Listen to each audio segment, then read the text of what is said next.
uh, calypsonian to have ever recorded internationally. I'm sure somebody probably have already done broke that record, but I was about 17 and a half. So, you know, no, that's it right there with that. I mean, as far as that is concerned. Yeah, man. So how it was like being around those great guys, man, and you're so young, man. How that was feeling? Well, it was you growing up and you hearing a lot of these guys' songs on the radio. They playing at home. Your parents brings they dance into it, and so getting to meet these guys when I got into the business at the early stages, starstruck. I would probably say so. But after a while, but you see, the good thing, it was an easy transformation for me, and I must say that. In those days, as you may know,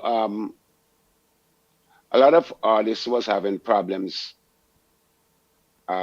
recording because the way what we used to call producers back in the days is people like Granville Straker, the Charlie's Records and stuff like that.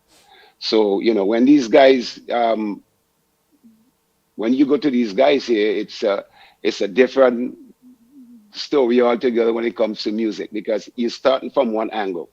So as a young youth and you know in that field right there and have to see all these other international artists coming into the record shop. So I've got a chance to actually see. I'm something like Stephen Curry in basketball. As a young kid, his dad was in the game, and so he used to come to the gym with his dad to the practice, and he got a chance to see all these other stars in the game, and so I was in that position, being in Straker Record Shop after school. I go up there and I'm sitting down on the Straker. I say, "Oh, that's I wouldn't okay. I know who Sparrow is. See, I can see his face. Reggae artists, a lot of artists. So when I got out there, it wasn't that hard for me anymore. If you understand what I'm saying, it was an easy transformation because I didn't have a hard time finding a producer. The producer actually found me. So it was easy as opposed to a lot of people. I remember guys used to tell me, even guys that's older than me, and I can't get talk to your producer, see if you can, and it's because I'm young and I'm trying to get my feet in. So you want before you start trying to help the next person, you want to get your feet in first. And my feet, my feet was not in. So it's like I'm saying, well, won't you just come up there and talk and see what he says. He can either tell you yes or no, but I'm saying if you have a good song, I think we'll go for it. And back then, life is much easier now for artists as opposed to how it was back then, as you may know. Um, when you have a demo, and most of the time back then, a demo is just consists of a box guitar or maybe a piano or an organ, either which one. And you meet somebody at their crib or they come to your house and you start humming this thing and you get this thing the way you want it, you feel comfortable with your voice leverage, and then you take it to the first person you're going to take this thing to. Well, with me, I used to take it to critics, people that I know trust. I trust them criticizing what I've just done, and to hear them say, "Hey, song has a potential." Now I'm going to take it to the producer, which was Granville Straker. When I take it to Straker, it's a box guitar. There's no drums. There's nothing. Just a box guitar.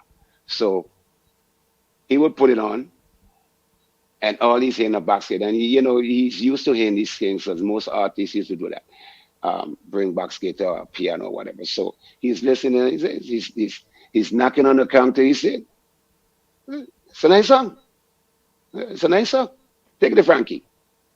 That's all he used to say. Take it to Frankie. So once I take it to Frankie, I'm going by Frankie, and we will stay there, Frankie on his piano, and he say, okay, he just want to get my voice range and everything, and then he will ask me if I'm comfortable with that key, and then I would tell him yes.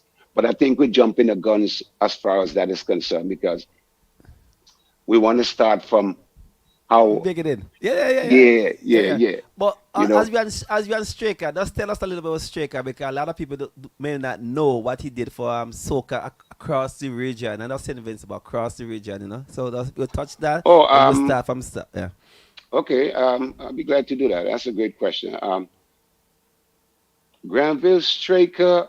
When I get to meet Straker, he was always, how he dresses. He always dress. No matter what he does, he's always gonna have on a suit, which is a blazer and a pants to match with it. That's always Straker. Anybody well groomed man, and I'm so proud to sit down in there knowing that he is from St. Vincent.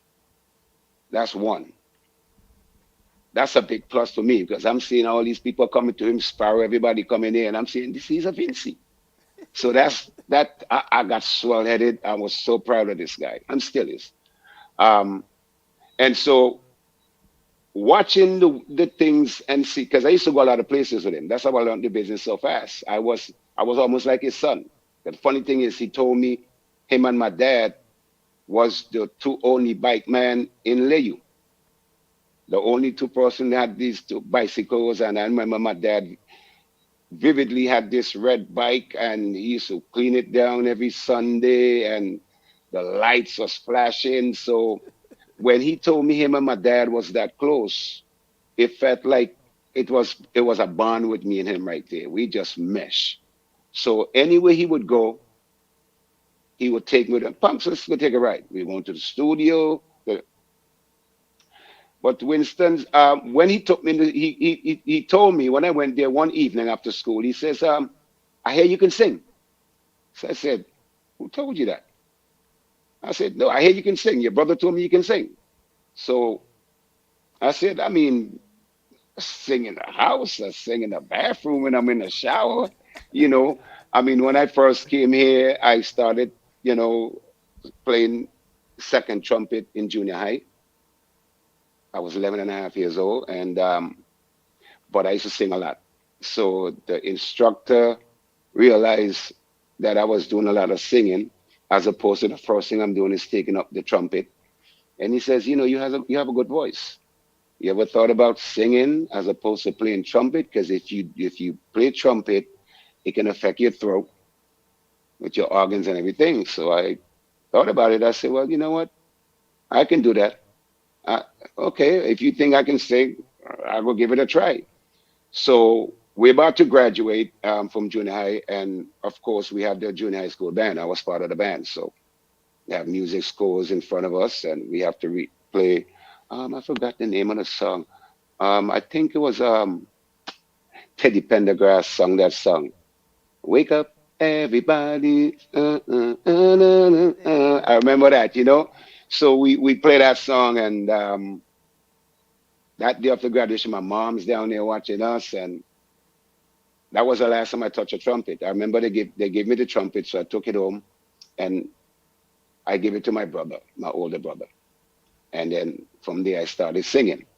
So, but I was singing in the choir for a little while, and of course that graduation time I didn't last long, but I took it from there and from junior high to high school, and I started getting more serious with it now because I'm meeting all these big calypso superstars from the Caribbean, different eras of the Caribbean coming in there, and I'm getting to meet them personally because Stray K is saying, "Oh, this is Pompey." That's what he used to call me until when he gave me a song. When I told him I just sing in the shower, he gave me a song for Crazy called "Don't Try That." That song was Road March in Trinidad. I think it was 1980, and it wasn't in New York at the time. So Straker, knowing the person he was, he has what he calls two sets of band, which is basically the same musician but two different names. It's like the same paint in a different can. So one called Soca Explosion, and the other one called the Equitables. All right, so a lot of people familiar with the Equitables and Straker, and I started practicing the song. Now I didn't know he gave me and I practicing the song at home for for a week. I have a big mirror. I mean, from head to foot. So I'm in this mirror every day, practicing this song, dancing and singing this song, doing all these type of things. And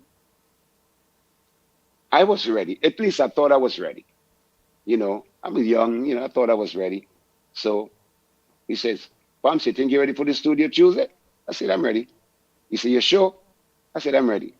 So him, myself, and Winston Soso, God bless the dead, we went up in the studio. I'm glad Winston was there, though. I'm not gonna lie to you. We were there, and they got me in the booth. I thought I was going in there to sing with a band. I didn't know the band done recorded the song, and all I have to do is go in there and sing the song. That's kind of pretty hard for me at that time, as being that young and never really had that type of experience before. So they put me in this booth. So I'm the only person in this booth, isolated by myself, with a headset over my head. Winston Soso, Frankie McIntosh, the engineer, and Straker, they're all on the other side in there. And they started playing the song. And brother, I'm not gonna lie to you. I know everybody out in the diaspora, they hear me, but this is a story. And we're talking the truth here. Yeah, man. And I remember the mic is in front of me. The big mic is in front of me. I've never seen this thing before. I've never stand in a mic before.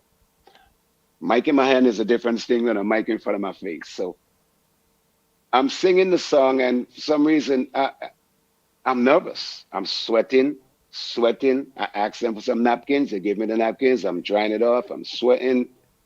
And I must have sang this song about probably 8 or 9 times. And I was really nervous. So, cut the long story short, in that part, I couldn't complete the song tonight. So here's where Winston Sosa got involved. So as we going home now, I'm disappointed because I thought I was ready for this. So we going home, Straker driving us home, dropping me home, dropping Winston home. And Straker said, "Winston, I think you're gonna have to do the song." So Winston said, "No, Strix, Ron could do the song, he can sing, and he just a little nervous." So Straker said, "You think so?" He said, he's a little nervous. So I got the second opportunity. So now he's given me another, I think it was 3 or 4. No, I'm still lying, another week. I'm scoring this time. So again, I'm practicing. It was just nervousness because I know the song out of my head. So I went in there with no paper, nothing in there. I know the song up my head. So I went back in there the second time. And again, Winston there, Frankie there, Straker's there, the engineer's there. So I went into the booth. Now, mind you, now this is my second time, so I've been there. So it's easy for me now to just walk up in there and do what I got to do. So from the time I got in there, it seemed like I'm seeing this big earphone in front of my face, and I'm saying, "I saw you before, brother. I got you." So I got the earphone on, and they played the track, and I said certain things in the introduction, and then I start coming on with the lyrics. Then they stopped it. So when they stopped it, I'm sitting there and say, "Oh my God, uh, this is it for me." But Frankie says to me, Frankie says, "Pompey, you sung like a million. So here's what I want you to do now. We're going to take it from the top because that ad lib you said there, you could say it again, but put more emphasis into it." So he says, "We're going to take it from the top and you do your thing." And he took it from the top. The engineer took that song from the top, Colin. And I finished when the song finished. And I'm in there, I went back in there and me telling Strake, I said, "Strakes, I'm listening to the song. They put it on the big speaker like I'm in a party. It sounds good. I can't believe that's my voice I'm hearing, but it sounds great." I said, "Strakes, I think I could do better than that." He said, "You think so?" He says, "Boy, you're a brave man." I said, "I think I could do better than that." So what they did, they saved that track. I remember he telling, "Okay, well, the engineer said, okay, I can save this track and let him go do another track." So I went back in there with a little more confident. And then I scored it. So that was it right there. So Straker is actually responsible for the vast majority of Calypsonians from the Caribbean in that period of time. From the well, I came in because I was the youngest one out of the crew from Vincy, with from starting from Beckett, so everybody done. I was the youngest one, so I came in the just before the 80s started. So I came in actually 1979. That's when I actually started recording. So but he did a lot for the Caribbean music. I mean, everybody knows that, and a lot of people won't know. I mean, he have done Sparrow, he have done Crazy, he have done Shadow, he have done everybody you can think about that coming out of Trinidad. He have done them, and of course, with Vincy Music, he plays a big role. At one time, he also wanted to he had plans, which he did, bought the stuff, and as far as I understand, the stuff did reach the Siemens at the custom, but I don't know what happened. But he wanted to put a pressing plant in Vincy, in St. Vincent. So when he recorded in New York, he can press in New York, for the US. But he doesn't have to press in New York and ship them down here if he would have had the pressing plant. So I really don't know the politics between that, why that it really didn't, actually took place. But he was a great man. I mean, he's a great man. I think he did a lot for Vincy Music. He's a pioneer. And of course, 2007, I was honored to be part of myself, Winston Soso, Scotch, and Beckett to be on stage. We actually performed, and then they gave us a plaque. I still have my plaque in my living room. Beautiful, clean and shine plaque that for all my works, my service that I've done. We all received the same thing. So I was glad to be there on stage when they honored him for and which he rightfully deserved, and it was a great night. So if you ask me about Straker, I would say that as a man, he was a great man. His accomplishments is sky high.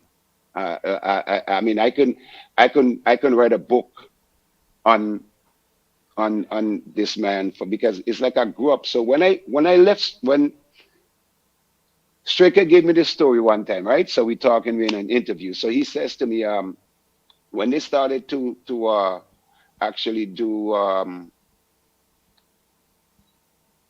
competition, which All-Star competition was in 1985.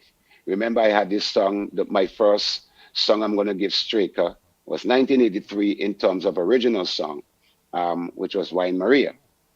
But that was not the first original song I recorded. The first original song I recorded was a song called Show Me the DJ. The original title I had for that song when I wrote it, it was called Look for the DJ. So I took it by Beckett House and he heard it and he says, a nice song. But I think instead of you saying look for the DJ, you should put it, show me the DJ. Um, so I did that. And that was with a group, a Vincy group called Mastermind, residing in the US at that time. They came home one year and did some shows home at 1 year. And from there now, I went, a friend of mine living on Black, he says, Ron, Climax is looking for vocalists because Winston Soso and Climax had broke relationship apart. Winston was the lead vocalist. So he said, Climax is looking for vocalists. Why don't you go and, you know, talk to them and see what. So I said, okay, I went and I talked to Bunny Brown. And the first thing I remember Bunny Brown saying me, but all I only know you of singing soca music. I said, I don't know you when you're singing lead, you have to be able to sing slow music or, reggae music and everything else. So I said, well, um, to answer to what you're saying, when I actually started singing, I was actually idolizing Michael Jackson with his performance and everything else, and Stevie Wonder with his voice and his style. So I said, I can do R&B music. So he gave me a cassette with 4 songs. Of course, he had one soca. Well, I can sing soca, but he gave me that soca song from London. It's called We're gonna party tonight. I feel to party tonight. I remember that song very well. And then he gave me two soul songs. One of them, I can't remember the name, was Ray Parker Jr. And another one from Chicago, this group called Chicago called Hard to Say I'm Sorry. No, yes. And then a reggae song. So when I came to practice at night, we started, the band started playing, and I did the slow song for us. And Big, which is the drummer, Water for Climax, when he heard it, he said, "Yeah, man, this is what we're looking for. This is what we needed. This is what we are looking for." So when I heard that, I said, "Okay, I guess he let me know. Well, this he like what they're hearing." So, cut a long story short, I started singing with the band for about close to a year. We were going places within the U.S. Um, and so I decided I'm going to do Wine Maria with Climax. So we have already done the demo with the whole band. So I took the song to Straker. And when Straker heard the song, he did not even want to let the song complete. He says, "You know what? Take this song to Frankie right away." So I took it to Frankie. I had a bass line because the bass line, most of my bass lines, I usually, when I'm writing songs, like I think I had a discussion with you with that. When I'm writing, I usually write with, it's like I'm hearing a bass humming in my head while I'm writing. So the bass line and Wine Maria was in my head. Do do do do do do do do do do do do. So that's how I told Phil Patch was Climax bass man to play. And so Frankie liked what he was hearing. He said, "I like the bass line. We can keep it. We just have to dress it up." And the rest was history. Wait, hold on, hold on, Of hold course, on. Hold on right there. Hold on, hold on, hold on, hold on.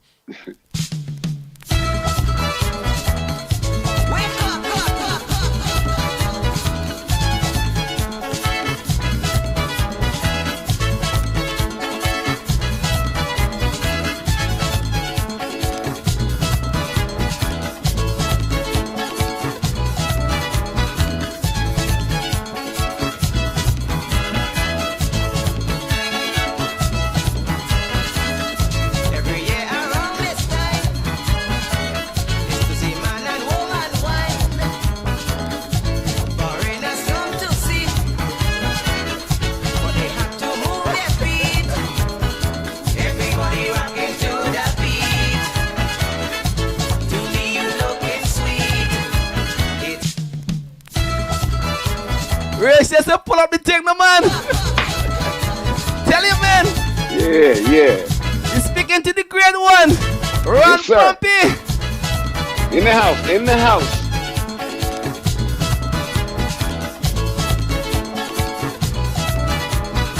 Oh, this song sung like it was yesterday, man.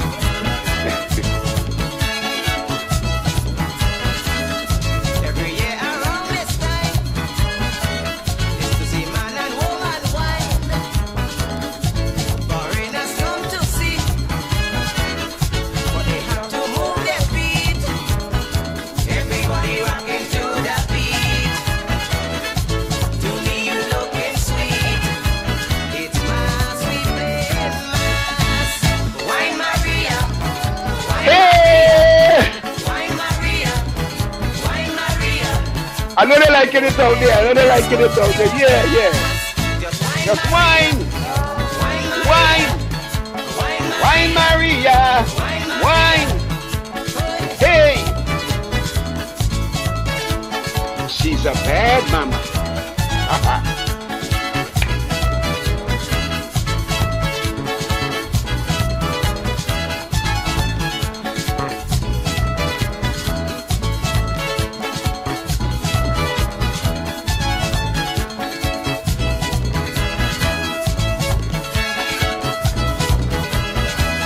Just put your hands up in the air. Wave them like you just don't care. Costume shining on you.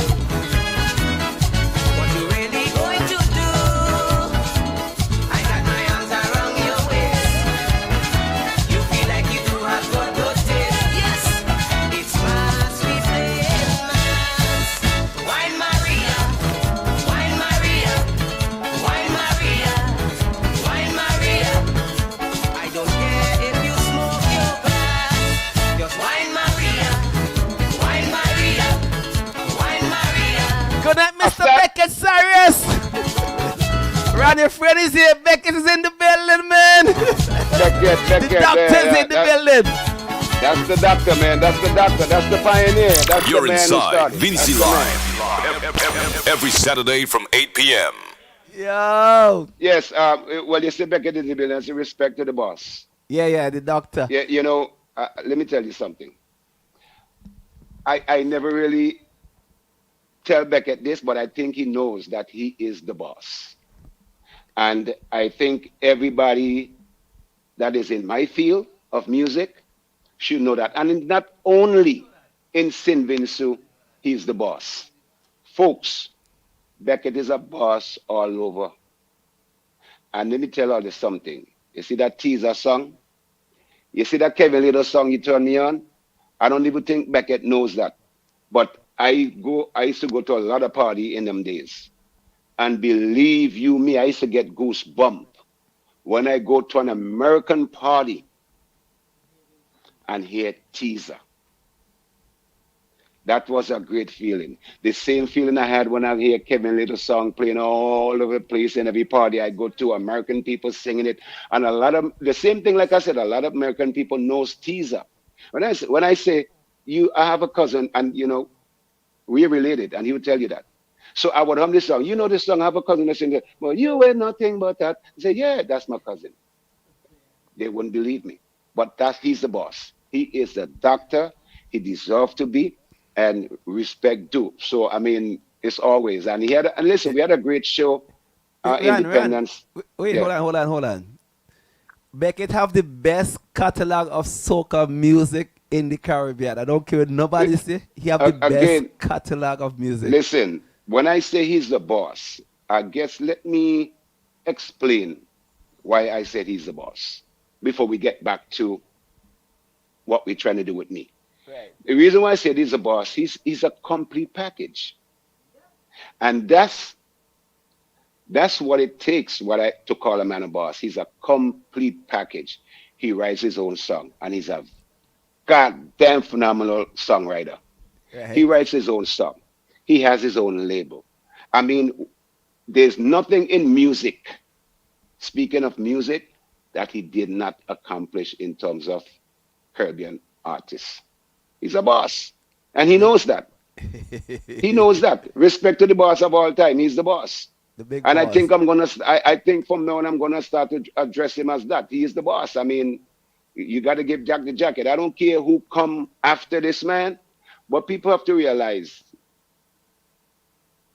he may not have started in terms of music because you grew up and I'm sure he grew up and see other artists, but in terms of opening the door,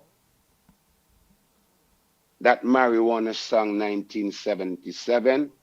But let's talk about when he won the Calypso Crown 1975, and when he came back to Leyu that morning. When he came back after he won, I remember vividly. I had we were all down the road right by his house. He was living by. I had an old hoe in my hand. So we waiting for Beckett to come. Boss man just win Calypso Crown, and he's from Leyu, and you gotta feel proud about that. So everybody, all the youth guys, them who had this type of. I had an old hoe, and there was a out truck. I think it was Luxie, somebody in family for him. I think it was his truck, and he was on the back of it, and I was close to the truck. So I remember he took the iron away from the hallway for me, and he started, I said, and I never forget that. To talk about it now, I can never forget that. But man, listen, man, we had a show, Independence, gone, and it's always nice when the audience can come and tell you great show, because you always want to put off a good show for the audience because they're paying them money to come and see you perform, hear you sing. So I thought he went up there. When I came off the stage, the crowd done heat up. So Beckett go on there, and Beckett looking like a young boy, and I'm waiting for the smart promoter. A few people told me this is what they want to do, but saying it and doing is two different things. Is to try to get us, the guys from back then on one stage together one more time to do a big show, and they should try to keep that show within the carnival. Yeah, that'd be I nice. think the thing is, I think we did that. We deserve that. I personally believe we deserve that because I will still say now that the best years of Vincy Mas was in the 80s And early 90s, yeah. and early 90s. But I said the 80s because we were pretty consistent in the 80s. Remember, but in the 80s, songs was the songs wasn't just playing in Vincy Mas, and then after Vincy Mas, the songs dead. We were vintage writers and recording these things here. Our music was not um, staying within the confine of St. Vincent. Our music was spreading out. And one of the other young artists earlier said something on your show where they said, in terms of, I think what we need to do is to groom these young artists that we have here better, as opposed to allowing them to do. Because if you allow them to do what they want to do, yeah, they can do that. If they cut out for it, you can be young and still write. Because I was pretty young when I started writing, and I wasn't into that smut thing because I had my kids. So I'm thinking, damn, if I sing smut and I can't play it in the house, I can't. I'm the dad. I can't. What am I gonna do? Tell them to. I'm lock them up in a bedroom and go in the living room and start playing them. I couldn't do that. So it put me in that position to maintain consistency in terms of and Beckett again. Come back to the boss. The boss.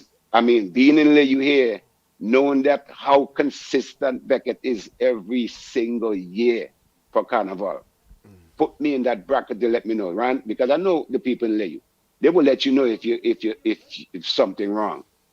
And it's a great feeling and an honor to know that I have people comes up to me even in these times and say, listen, man, in the 80s, well, you and Beckett, in terms of Vincy Mas, say you and Beckett put in some works because you guys was they expecting good things from you guys every year. I know Beckett was always gonna come good. But I'm We the know one that that. have to try. Yes, I know that. Everybody knows that. So I'm the one that has to match that energy in terms of because it's because I know well I'm in Layu. Layu is not a big place. So when I walk the street, people are not scared to talk. They gonna say, Pompey, I don't want them to say, Pompey, you come soft. They say, man, you don't want that. It's never a good feeling. But um, um, I'm still a student in the game, of the game, even at this point. So constructive criticism is part of growing. There's a difference between constructive criticism and hateful criticism.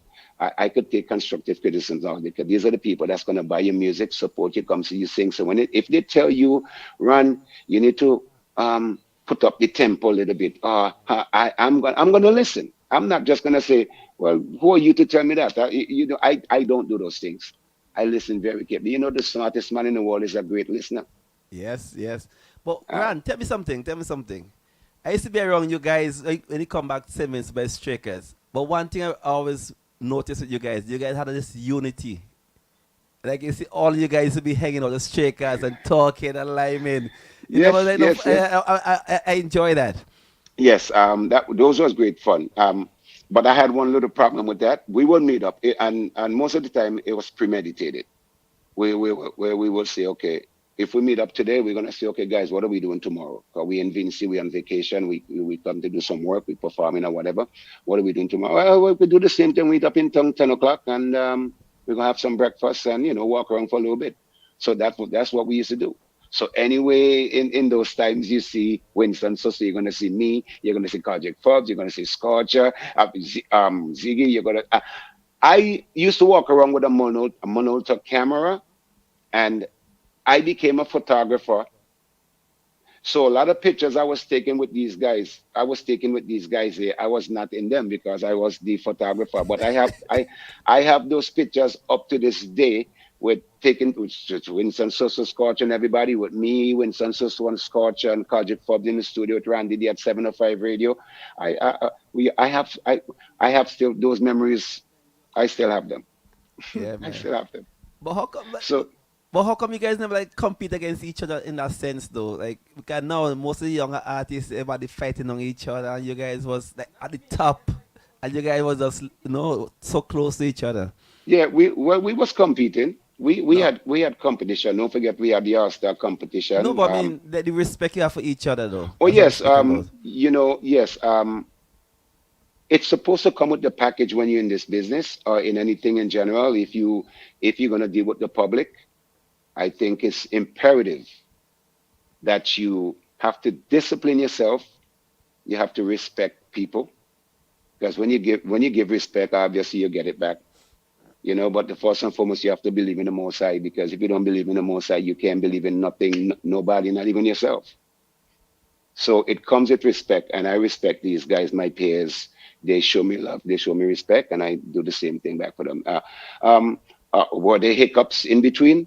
Of course, there are always going to be hiccups in relationships. So if you want to call us being together tight, like how you saw, um, it was from the outside looking in, it looked good. But there was always, but it wasn't hiccups that will make you curse or disrespect that person. Be like, man, I can't believe you say something like that, man. You could have, you could have put me on the side and tell me that as opposed to say it in front of all, things like that. Nothing that derogatory that will make you have to go crazy and start. So it was never like that. So yeah, and we all respect each other. We all respect each other. That's something I can tell you for a fact. We all Yeah. respect each other. Back to Ram Pompey now. I know Hmm. I was one of your big fans, so I know one thing Ram Pompey comes St. Vincent. Well dressed. I thought you was the best dressed soca artist we had back then. Where you get this Um, style and fashion from, man? yeah, I was always a style and fashion. Even before, when I came down, everybody knows that. I mean, I think at that time, if there was well, there is a word called trendsetter.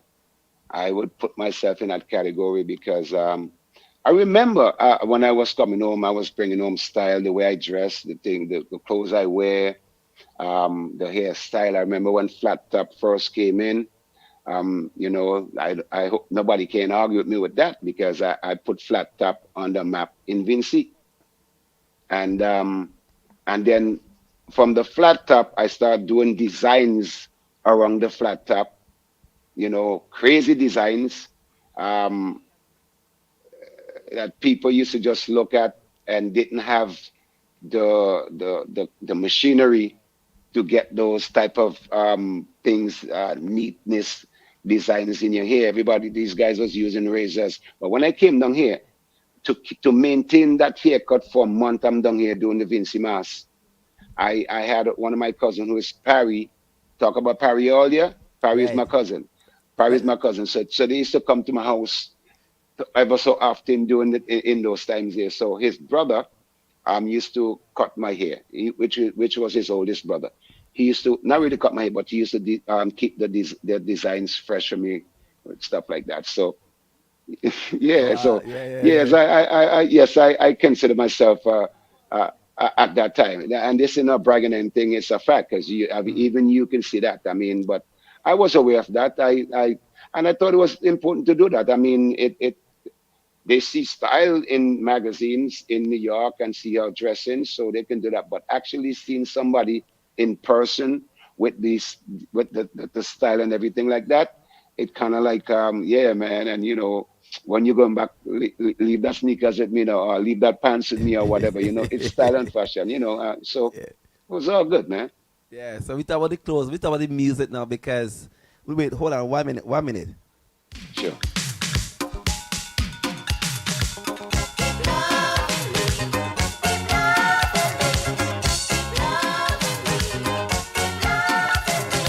Colin, I Yeah, think yeah. it sounds a little slow to me. Slow? No man, Yeah. it's a bit fast. Maybe Facebook does no sometimes Facebook does slow them down off, speed them up. Yeah. Well, we have to have a talk with Facebook. I have a feeling, a romantic feeling. It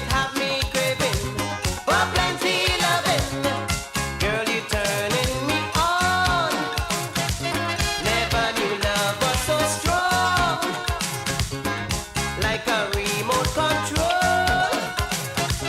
You have my mind and my soul. Keep Keep loving me. loving You're me. inside Vincy Live. Every Saturday from 8 p.m. Loving me. Keep loving me.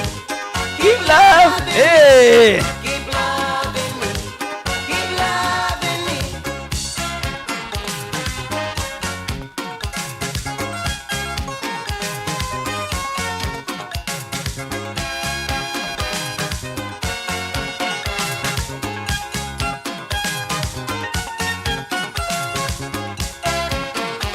I could still dance these songs. I could still dance them.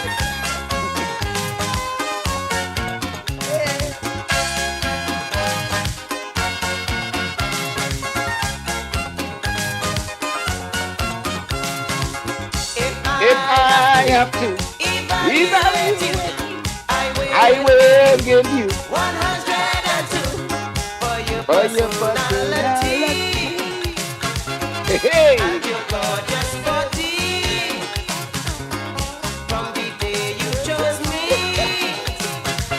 your taste is excellency. Keep loving me, keep loving me, keep loving me. Yo, and baby yourself, no man. Come on.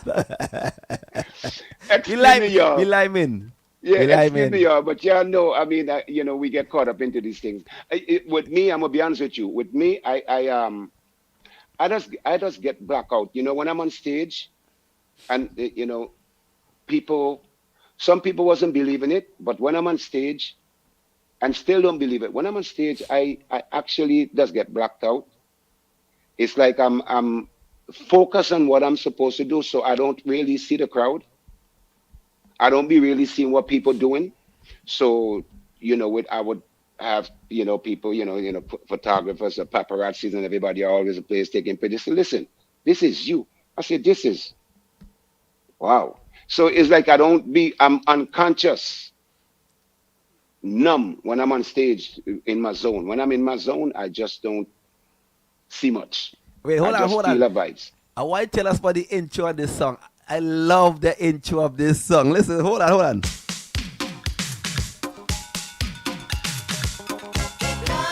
Yo, that thing was the thing with this song. That was something like fresh and different. We never really hear something like that, So I guess that's why people gravitate to this song so much, Right. man. You want So to know wait, a story? Let me wait, give wait, you a little story. Oh, yes. wait, 1 minute. You call this a Mhm. what you call this? You say this a raga soca? What is Well, this? yes. I mean, because in Trinidad they have what we call groovy soca, and I remember going to the studio by Adrian, and I mentioned the word groovy soca. And if you want to see somebody face change, don't mention the word groovy soca to AB, which is Adrian Daly. He do not want to hear that. He says, "Man, with this groovy soca, with raga soca, this groovy, with raga soca." But let's be realistic. The groovy soca actually came off the raga soca. And people have to understand. Earlier, Fimba spoke about that, and he's true. And it is true because I spoke about this. Most interviews I've done, I talk about this. I don't know why we want to listen. I'm not a follower. I'm gonna be honest with you. I'm not a follower. I've never been a follower. I've always been a leader, and I taught my two kids to be leaders, not followers. So here at one time, we had our own style that we created, raga soca. And raga soca, we going way back from even marijuana. Come on, hello. Can you hear me Yes. out there? Yeah, man. We Yeah, going man. far back from marijuana. But the doctor told Raga, us that already. The doctor told us raga, that. raga soca. I was on a radio station. I'm not going to call the name of the radio station. And somebody was trying to challenge me about raga soca and who created raga soca until I start calling names. So I mentioned, the marijuana song. And I say, let me ask you a question. So what would you call Rock the Party? That was a big song, not only in Sin so that's the track for me, Rock the Party. That was on the flip side of Vincy Fever. That track there, if there was road march given in Boston in 1986, I'm telling you hands down, Rock the Party would have gotten road march in Boston if there was given road march at that time. Road march wasn't given in Boston in 1986. So I couldn't get it. But that song there. So we started this thing here, and we was doing a phenomenal job keeping up the work. And I use the word we because I'm part of, this thing. I can't say they. I have to use the word we. I'm a Vincy artist. So and we was doing such a great work, good work doing this, promoting this style that we have, where I have Trinidadians telling me, boy, I like all your Vincy style, boy. That style of soca, they were good, boy. That bad. I have Grenadians telling me, run, and Grenadian artists in my field. Okay, we're not talking about fans. We're talking about people in the field saying, boy, all you have a style, that type of style, and that style, all you have done that flavor, soca, all you have, boy, it's sweet. And now Trini come, Marshall at one time was doing that Radong Soca road march type thing, hold on to the big truck. So when Raga Soca came in, when Kevin Little actually let go that big song, which is the biggest soca song ever, when he let go that song, this is when everybody started patronizing. But if you notice, if you know a lot of patterns that came after that, it was sung in so close to Kevin Little because they just wanted to keep a flavor of the song, of the beat in their song too. And that song thing. But the only one argument I had with that Randy did before he died, God bless the dead, he was on a radio station in New York, in Brooklyn, and they had a call in Sean. People was talking about Raga Soca and this and that, and people were saying, Kevin Little started this thing here, and no disrespect to Kevin Little. What I would say, he put it out there for the world to hear, but Raga Soca started from Beckett, and I would put myself in that category because we actually, Rock the Party was. Don't forget, Rock the Party. There's three things happening in Rock the Party, if I can remember.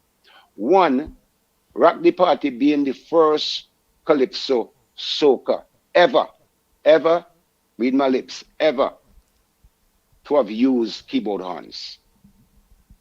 There was no other calypso song ever before 1986 that have used keyboard horns in their song. When I did that, I did that because I listened to a lot of American songs. So Janet Jackson had some songs back then, in the 80s, one called Control, and then she had another big song there. But the song, and if you listen to the horns, those are keyboard horns.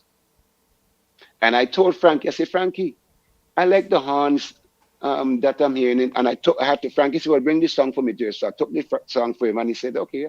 He said, Pompey, if you do this, you'll be the first Calypsonian to do this. And we did it. So that song, actually, that year, Beckett, he probably still listening. Beckett wasn't recording that year, 1986. And so I invited him. I told Frankie, I'm going to call Beckett. I'm going to invite Beckett to the studio to come with us. He was going to Long Island. So we went to a studio, and there was a white guy, the engineer, but he giving us a small world story. He says, when we told him where we was from, he said, you know what? My mom's is from Simmons. So his background is from Simmons. So we in this guy's studio recording. So we start talking, chit-chatting like we know each other for years. And so again, remember what I said earlier on the line, Beckett was not recording that year, 1986. At least he didn't have plans as far as what I was hearing. Because, people always hear news out there. So I invite Beckett to the studio, and he also gave me some background vocals on Rock the Party. And if you listen to that song, you're going to hear Beckett high-pitched voice in the background vocals in Rock the Party. So he came there, and he and Frankie and the engineers in the thing there, I'm in the booth singing my song, I think I was doing Vincy Fever. And when that song released, when I released Vincy Fever down here, it was one of the road match contender at that time. I was listening to a Radio Trinidad, one of them radio stations, I think, one of them, and I forgot what is the DJ. I remember he's saying, And this song, I understand, is a contender, road march contender in Simmons and the Grenadines. So one day I'm in my house in Vincy, and Denny, the trombone player, God bless the dead, Denny rushed to my house. I bought down this humongous cassette CD deck and I had it in my room. So Denny rushed to my house and Denny said, Pompey, the road march has just arrived. So I said, what are you talking about? He said, put this in, boy. So he didn't tell me who did it. When he put it in and I hear that, when I hear the voice, I said, Beckett. I said, what? Uh, but Beck, when did, I'm saying, no, when did Beckett record? But damn, that song was bad. It's bad. I mean, at that time, I was like, God damn, boy, Beckett, just come and just say, well, Ron, I'm sorry. And, but it's all good because, again, at the end of the day, we both, it was, we had enough people here to come support each other in shows. And a lot of shows, I was on some of the shows together too. So, but it was all good because, I mean, I had a very good year that year. I competed in the All-Star competition. And, Scorcher was in that competition also. And I came first run-up, which is second. Dyon Scorcher. They say I lose by single-digit points. I take it because I was young. And at that time, I'm just being straight up honest with you. I'm not going to hold nothing back. I take it because I was young at the time. Because realistically speaking, I was favored to win the All Star because of the two songs that I had. I had Rock the Party, Vincy Fever. Both of them was in rotation on 705 radio. So, and the band did a phenomenal job backing me up. So I thought I had the edge, but they choose to give it. But it didn't really bother me too much because I'm saying, you know what, I'm young. It's not going to stop me. I'm coming back. I'm coming back. So 1987 is when I came back with Keep Loving Me and Supla Shake. And everybody thought, well, when I coming in the park, everybody said, Ron, they can't beat you this year because your two Supla Shake and Keep Loving Me is in the top 10. They can't stop you. And I'm trying to get the attention, tell them, well, as far as I understand, it's not a competition. It's just an all-star show. But the people, I guess the fans didn't know that who came in there, so pay the money to come in Victoria Park. So they came in there actually to see a competition. And of course, Asterix was the band that backed us up too. And again, that show was off the chart. And I'm walking, everybody say, Pompey, well, Ron, you beat everybody hands down. Again, I said it was not a competition, it was just a regular all-star show. Again, it didn't stop me. So 1988, I came back again, put my pen to the paper, came back with my album, which was featured the two big songs, which was Miss Ting Ting and Banana Policia. Banana Policia. So Yeah. tell the people about All Stars show for the younger folks then, because before Soca Monarch was the All Star shows where all the big stars come down from New York City to perform, right? Yes, yes. So that show. It was only consist of at that time with just artists from out in the diaspora. So that was a show they was expecting to see every year. Um, and people would probably question why that show didn't stay in Carnival. But I'm also going to be fair too. I mean, they could have kept the show and they should have, but they could have dropped some different criteria for the show because I thought it wasn't billing to the name it was, the All Star Show. Just going to be honest with you, being in the field.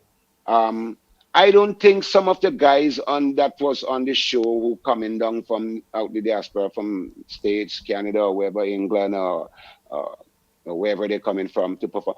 I don't think some of them was being too professional when they go on stage. I mean, I was seeing it, and I'm not talking about performances. I'm not talking about I'm just talking about just being professional, the way you carry yourself, and people see these things out in the public, and they will recognize you. So when they see how you see and see the way you behaving and things like that, it wasn't showing right. And sometimes people say, yeah, is he behaving so? And then when I hear that, I'm so embarrassed and I want to walk away. I see guys drink until they fall down and can't move and telling people to throw cold beer on them or throw anything cold on them. And my producer strict tell me, run Pompey, if I ever catch you in that position, I don't know what I'll do. So we wasn't really, and I have to use the word we because I was part of it. So we wasn't really carrying ourselves the way we really supposed to carry ourselves. We wasn't carrying ourselves the way or look at ourselves the way the public was looking at us.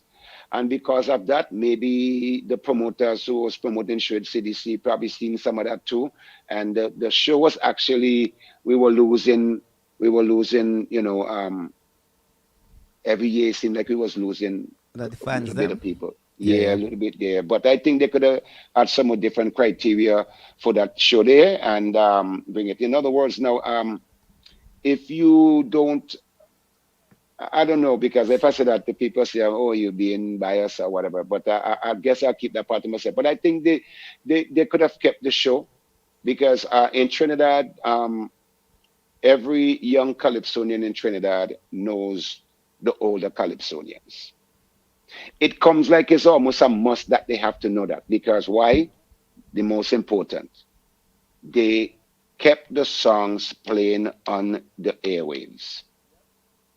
By having the songs playing on the airwaves, and when I say airwaves with a S at the end, meaning all the radio stations in Trinidad, you're not going to find a radio station in Trinidad that's going to tell you, oh, we're not playing the older guys' music, we're only playing young people music for them to keep the culture. That is why Trinidad was so smart with that. Even though they had the Sparrows, the Kitchener, the Shadow, the Blue Boy, the Scrunter, the Ricky Joy, the Ajala, the Iowa George, even though they had all these guys, they still was grooming Marshall. They was grooming Marshall to come to be who he is now. So when they knew at some point in time the older artists in Vincy would be taking a backstage or just say, you know what, I'm gonna pull back and just allow the younger guys to. And they didn't really do too much of that. They were just I thought they could have done a better job with that um promoting. And I'm saying that to say because again I'm not being thing because at that time I was young and I was pretty young and when I did the show at Annisville for Straker, um, Straker bringing all these hanchos from Trinidad. And when I came off the stage singing Wine Maria, I remember Sparrow, the mighty Sparrow, came to me. The way he came to me, as if I see him like he was looking until he saw me, and then he kept his eyes on me. He came straight to me, and I was showing him my clothes. He says to me, "So you the Maria man?" And I'm starstruck now, looking at the mighty Sparrow, and he says to me, "You remind me of me when I was your age." I see a back you shut and all them thing them and yes, I like that. I have to bring you to Trinidad to perform in Sparrow Hideaway. And you know what my problem was at that time? And people tend to tell me the same thing, is being so young, that young, I didn't have a manager. Right. I didn't have a manager to manage me to just say, okay, don't worry about these things here.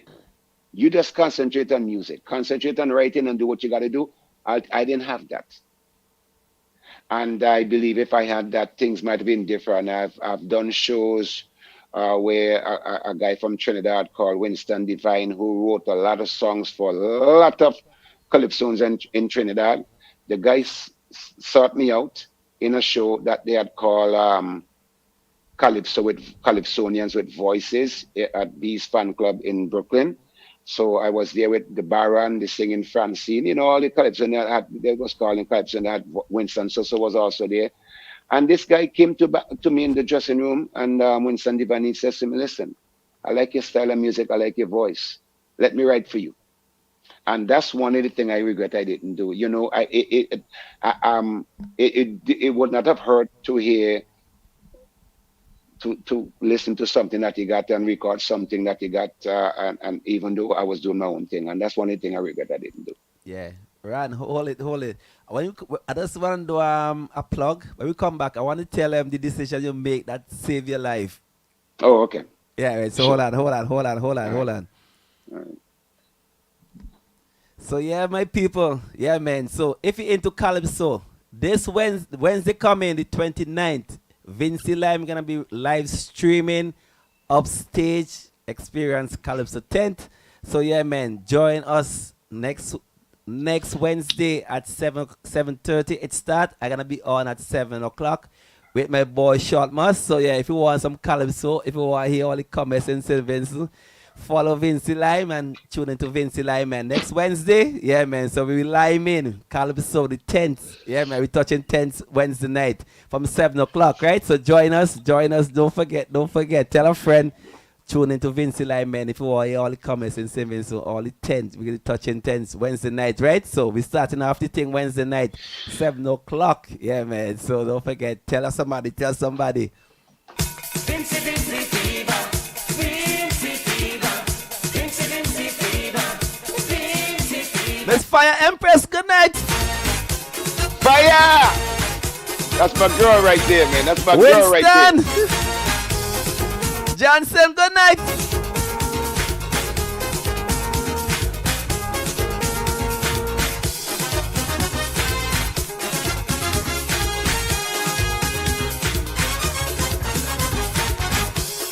Come here to get some heat in me body.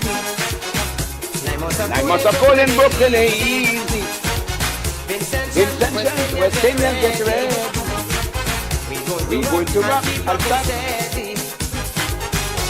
We start jamming on the beat. Hey, shaking, be full of the face, shouting, Vincy, Vincy fever. Hey. Vincy fever. Hey. Vincy fever. Are we gonna jam with the jam? Vincy, Vincy fever. Vincy, Vincy fever. Vincy, Vincy fever. Are we gonna jam with Raise the your hand, raise your hand. Oi. Yeah, man, we have plenty things to talk about. For sure, So for fire sure. big up. If all want hit with 1 minute run. If all want hit fire. If all want Sheena, Chanel Mackenzie, all the big ones. Yeah, Wednesday 7:30. Yeah, man, we lime in.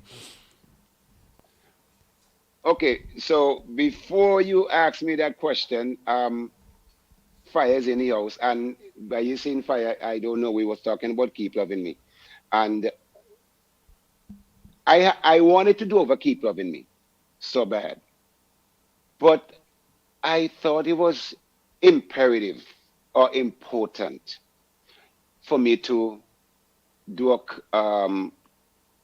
collab with a female, and me and Adrian talk about that, and wow, fire, fire just fit. She had fit the mold for what we was trying to do. And we in that studio and fire, I'm sitting down there like the shy guy in the studio and fire up there and she up there, she putting the video on me. Hey, look run Pompey. And I just the shy guy just sitting back there and fire was up there. And she's the one that actually motivated me to get up and we did the song over and which was a great track. We got a lot of feedback from that also. So thanks to Fire again. Hold on. Yeah, that's the track. That's it. Fire!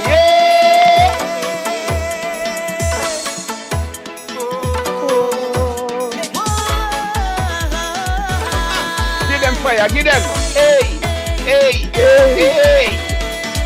I have a feeling, a romantic feeling.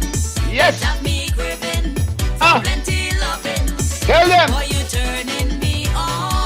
Oh God, fire, don't do this to me now. Don't do this to me, fire. Like a remote control. You have my mind and my soul. Will you tell them? Loving me. Hey. Loving me. Hey. Keep loving me. I could see fire now. I could see fire right now, eh? Loving me. If I could see fire right now, I could see she. Hey. Wow,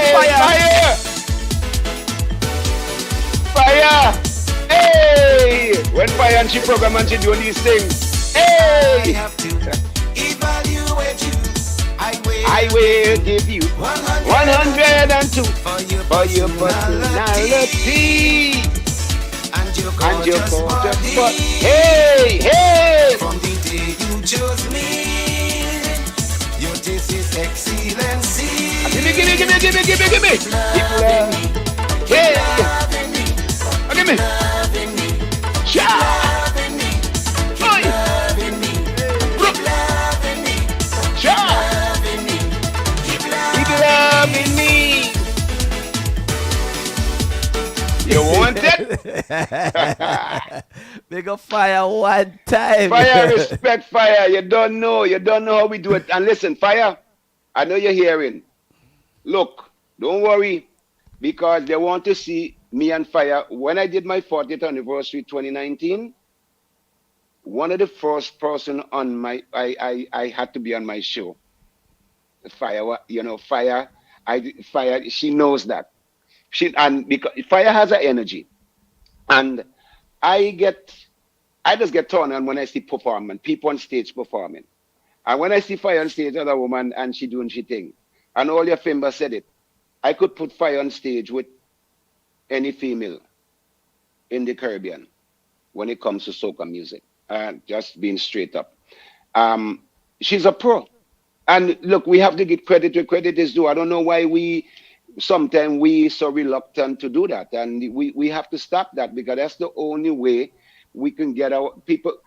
Vincy used to be a small little, we're still on the map as a small little dot, but we are getting larger in terms of our music is what. And then you guys as the people who, and Ken Lee, my boy Ken Lee John, all these people is just helping promoting the culture. So it's a great feeling. Yeah, Fire, man. thanks again. More fire. More fire. Telling you, fire, fire. Yeah, But so we're doing some. We're gonna be doing something, fire. Don't worry. Somebody trying to organize something with to have me and you there, because I know if me and you touch that stage, and when we're ready to go back on stage to do Keep Loving Me to finish it off, fire, we go kill them. Don't worry. yeah, man. Vibes gonna be Yeah, nice. Vibes gonna yeah. be nice. Of course. So yeah, Yes. let me touch the decision that you make that save your life, man. So tell the people why we still have Ron Pompey here today with us. Well, first of all, I have to thank God. Sometimes they say it's good to follow your mind, and I did that particular time. So one evening, I'm in my house and I got a call from Tommy T. So on God bless the dead. So on the phone with Tommy T was Walter Porter. So they both on a two-way line. So I'm gonna make it the third line. So when they told me that I think it's some young blood promotion or something in London, I want them to come there. So I said, okay, sounds good. Well, we want us to come there. So I said, sounds good. I said, so what is the deal? How is this gonna happen? So they said they want us to pay our passage to come to London, and after the show, they will pay us for the passage money for the show, and then no, pay us our passage money back, and then money for the show. And I thought that was a red flag right there for me. Um, it wasn't my first time traveling, so I know better than that. And then I've been schooled by many um, Calypsonians, including Sparrow and Barron, all them guys tell me about this art form and some of the things you're gonna experience in there. And so, you know, this is what I mean. These things do happen, but at the end of the day,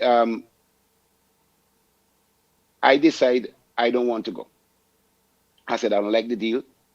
I said, so when I said that, it seems like Walter Port and Tommy T, they was fixated on going.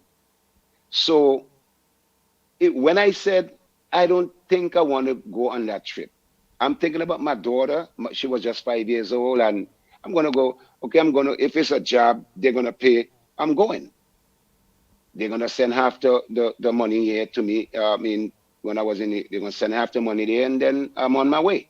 You send my ticket, I'm on my way. Just like it's obvious. So they both say, well, in unison, well, I've never been on tour before, so I'm going to go for the experience. And I say, well, guys, good luck. Call me from there and tell me how things going. Good luck. So they went without me.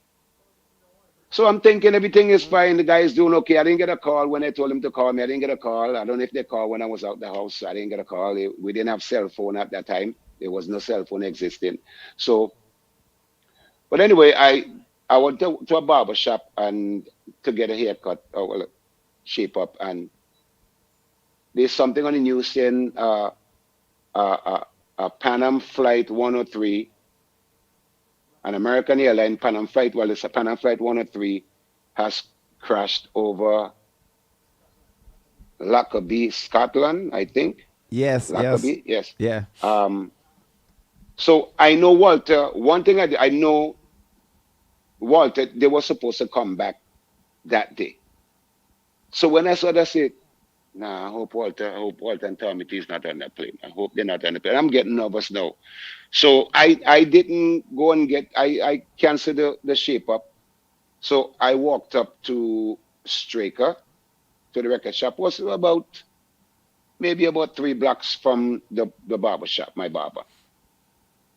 And as I got to the record shop, I saw Straker putting the phone down. And when I pushed the door open, his door open to go in, I remember he telling me, Pompey, you're gonna live long. And I'm shaking and thing with this thing here. So I'm saying, what happened?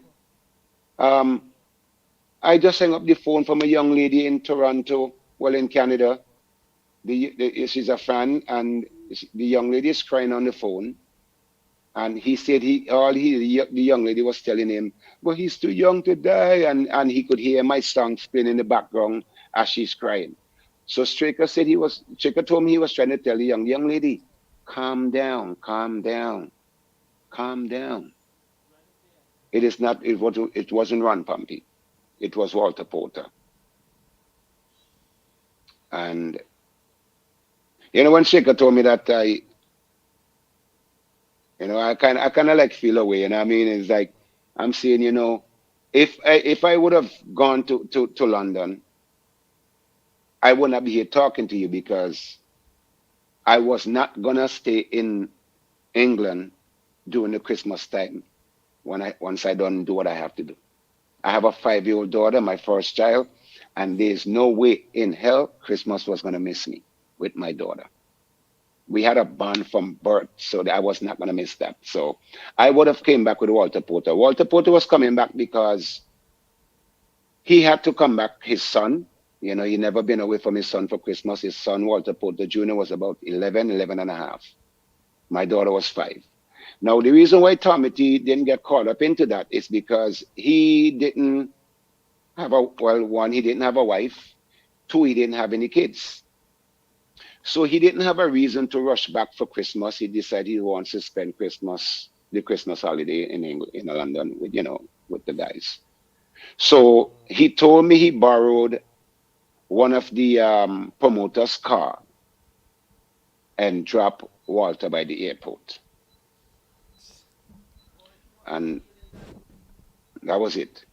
Now I have to go back when he came back to New York. Now I have to go to Kennedy Airport to pick him up. And it was it Kennedy or was it Kennedy? I think it was Kennedy Airport. Yeah, it was Kennedy Airport. I went in to pick him up, and from the time he came through the door, the thing there, and he saw me, the guy fell like he fainted, and I started freaking out. I mean, I'm not used to this thing here. I'm experiencing this thing for the first time, and I couldn't get. I'm supposed to be there, but I didn't go. Look what happened, and all these things. It was just messing my head up. So that's one of the thing that I will go to my grave with because when I talk about it, I do get a little emotional sometimes. You know what I mean? Because I think about my son would tell me, my son born 1989. I have two kids. My son born 1980, and he says, "So Dad, if you would have passed away, I wouldn't be in the world. I wouldn't be here." I said, "That is true. It'd only be your daughter, and she would have grown up without a father. I mean, her biological father. But she was so happy that I didn't go. So I learned to take my own advice sometime and follow my mind. Like if there's one slight something that just come across me that's telling me it's a red flag, like there's a partial question mark, it's going to be hard to convince me. Very, very Wow. hard. Yeah, man. We happy. We happy. You didn't take that. Wow, Yeah. man. So Yeah. yes, I mean, at the end of the day, my friend, he's gone. So you think about that. I times play his music, and we did. I the song I had, Shake, because three of us used to record together. We used to pool our money together, and I would get, and Walter Porter will use his credit card. So what Tommy and I will do, we will give him. So let we say we buy 50 hours, 50 hours in the studio at $50 an hour. We'll buy 50 hours. I know how much songs I'm going to do. They know how much songs they're going to do. So I pay according to the songs I'm going to do. And it's $50 an hour. So I will give him XYZ. Tommy T will give him XYZ. And then he will just hold that cash in his pocket and just just give the people a credit card. So they will take the money out the credit card. So we used to record together. So when I did Sukla Shake, they were in the studio and they actually came into the break and said some stuff in the break, and you know, but I miss both of them. I mean, when you go on with people for a while, and you miss them, and both of them gone and left me, and I'm still here thriving. I have to carry on and still represent them, so I'm still here. Thank God. Yeah. Yeah, man. You see, that's the kind of unity I was talking about earlier, right? Because you guys always hang out together and be together, man. Yeah. Yeah. I was listening to a video one time. I was watching a video actually, a video one time, and I was so embarrassed to see that. And the only thing I didn't do, I didn't take the guy name. That it was a Vincy DJ's. There was the scratching or whatever they're doing, and it was a competition. It was Right. a young today's DJ um, against versus old time DJ. Right. And one of the young fan was saying, "Well, I going for the young, my DJ. Me not know he. Me not go for no old man. Me not know he. Me not know, and and he said more than that. Like he was trying to, oh, well, not only know he, me not know the music there. It was something like that. Me not know, like, me not know the music there, the music there. And I'm saying to myself, well, you actually criticizing cultural music that have made it. You see, when you start criticizing music that have made it, you better make sure there was something else that you call music that made it also or have made it. Because if that don't happen, then you can't say what you said. And that's one of the problem I'm having right now with I wish there's a way we can get to these youths' head and groom them in a way, in a positive way. They're talented, but groom them to be. Even though you could write doesn't mean you're going to write songs commercially for the world to hear. I think what I'm seeing in St. Vincent and Grenadines, I'm seeing that the people, they love the pen and the paper. Everybody wants to write. They're motivated. Nothing wrong with that. It's a great thing. But the thing is, when you're a young artist and you're in this business, when you put your pen to the paper, you have to start to write commercial songs. If you want your music to pass big way, reach to Barbados, to Trinidad, to America, and then Grenada. places, Yeah, you man. Grenada, all them places, you have to start to write commercial because this is how Run Pompey see some of the artists down here and how they reacting to their music. When the Vincy audience, when the locals, the fans gravitate to the song and they love it, it seems to me like the artists themselves, they are satisfied. They are satisfied with that. And it seems to me because they're satisfied with that, they don't want to. they have enough in their head. They don't want to see the next life of what's going on up there, on the next level. And I want them to start to focus and start to write. And I hear some new songs this year, and I'm telling you right now, I'm not even gonna. But I hear some songs right now that one of them you played tonight in the early part before the thing started. And boy, that song, the nice ragga soca groove. That song gonna make it. I didn't even get the name of the song, but I'm hearing some good songs on it. I haven't been too much like participating, like trying to get involved. But as soon as things start to get heated up, I'm going to be all over the place, partaking in the park and going up in the booth and do some commentary on the radio and stuff like that. So I'll be all over the place. Yeah, Plus man. some tough stuff coming up. I don't know what show I'm going to be in for CDC.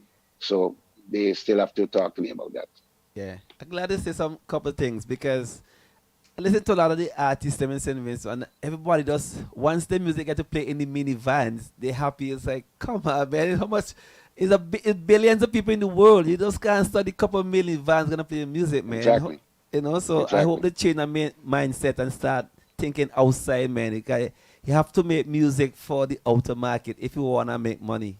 That's a fact. And the thing is now, it is so hard, what in this field of music, it is so hard because, and I know a lot of these young artists now, they are recording and they're not even looking to make a penny off of it. You could see they're excited and they're recording and once a song play on the radio, that is all they concern. So, and if they get a gig to go somewhere to perform and, you know, what is in it for them?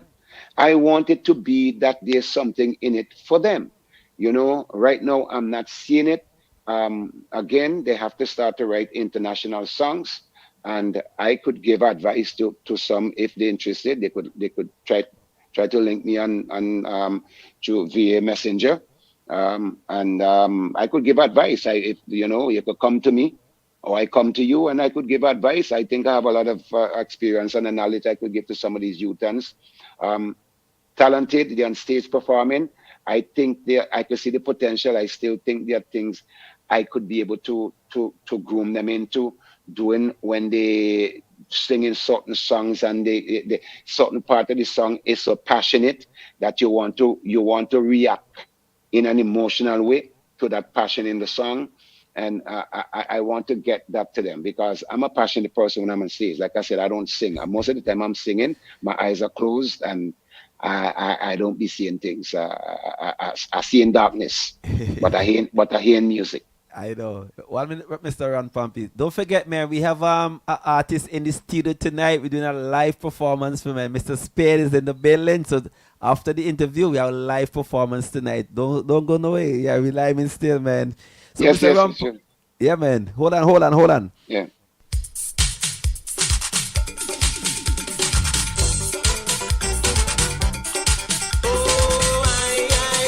I know. I remember this song. Hey.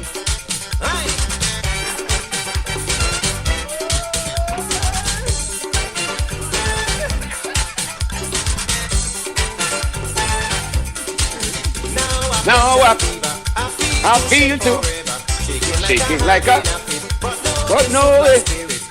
Have me body. I went to find out the doctor.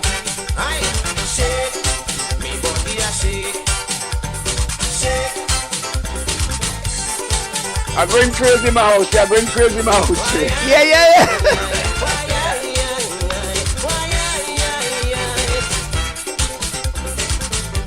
Wow. This song did some serious damage when it came out. Start to get way in. Screaming out, Lord have mercy. Father, have faith upon me, good God. Oh God. Me body a shake. I went to the doctor to find out the matter. The doctor. He body a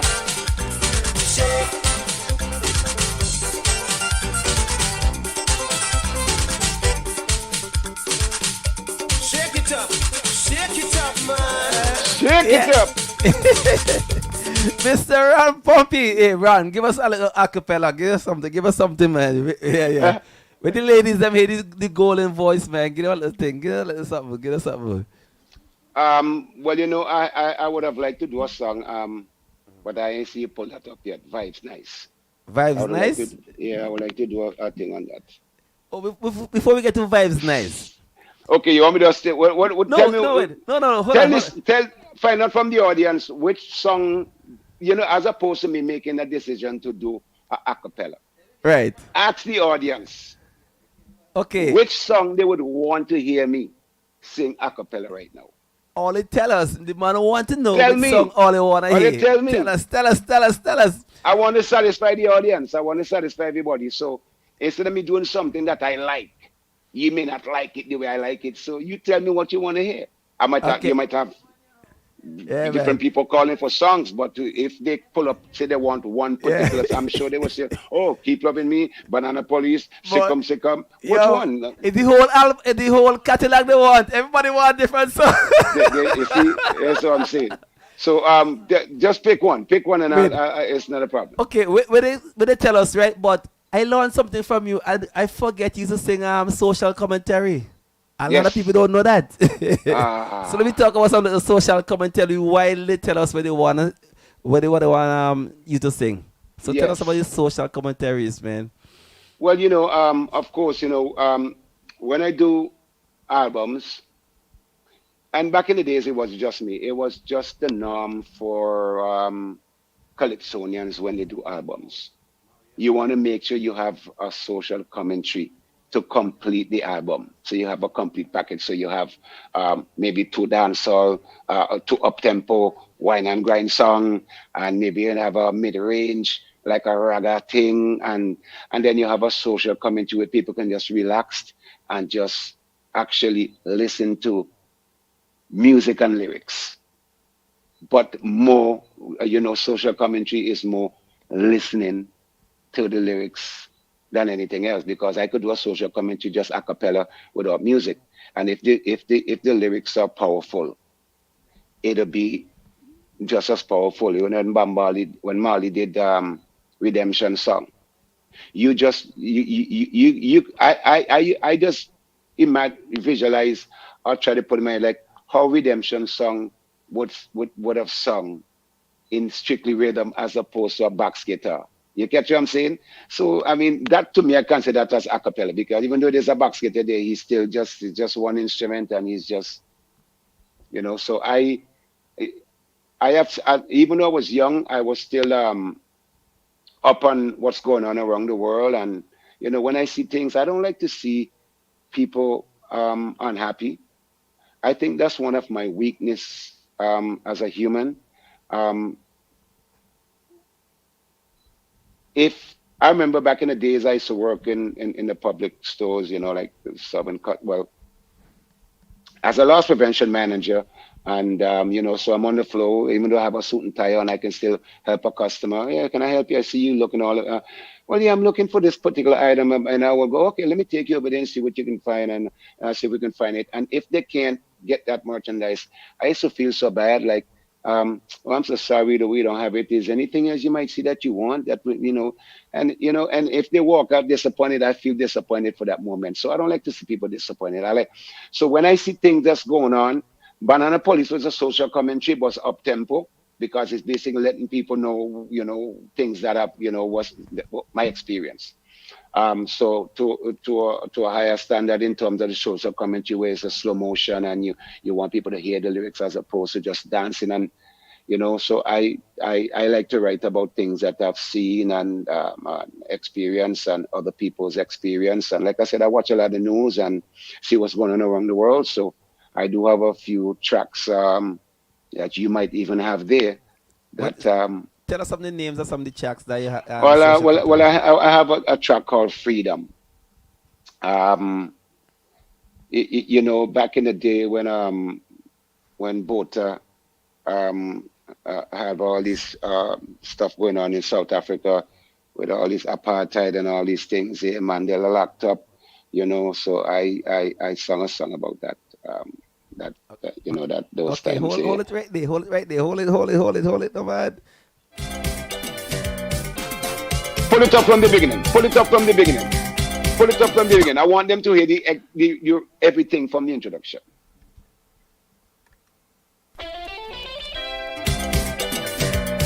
Sweeter. It's sweeter. That's music.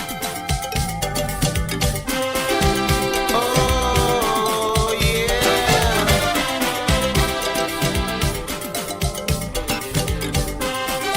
Ay, ay, ay, ay, ay, ay, ay, ay, ay.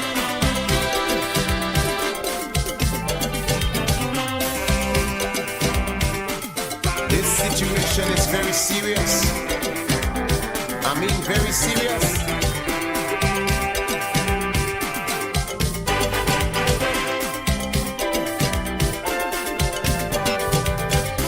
I'm tired of all this pain pain and suffering. Look what Look they're what doing they're to doing to South South Africa. Africa. While While fighting fighting for for power, power, mankind mankind dying. dying. They have They this have this same mentality like mentality like Lucifer. Lucifer. How How free we free we are. are. When When war war is is the the only only answer. answer. What's our What's our destiny? destiny? We are We are by by God God we we cannot cannot see. see. Freedom. Freedom, where Freedom, are where you? are you? Freedom. Freedom. For once, For please once be we true. be true. Oh yeah. Freedom. Freedom, where Freedom, are where you? are you? Show me. Freedom. For Freedom. once, For please once be we true. be true. Oh yeah. Kaiso, Kaiso. Yeah, Kaiser.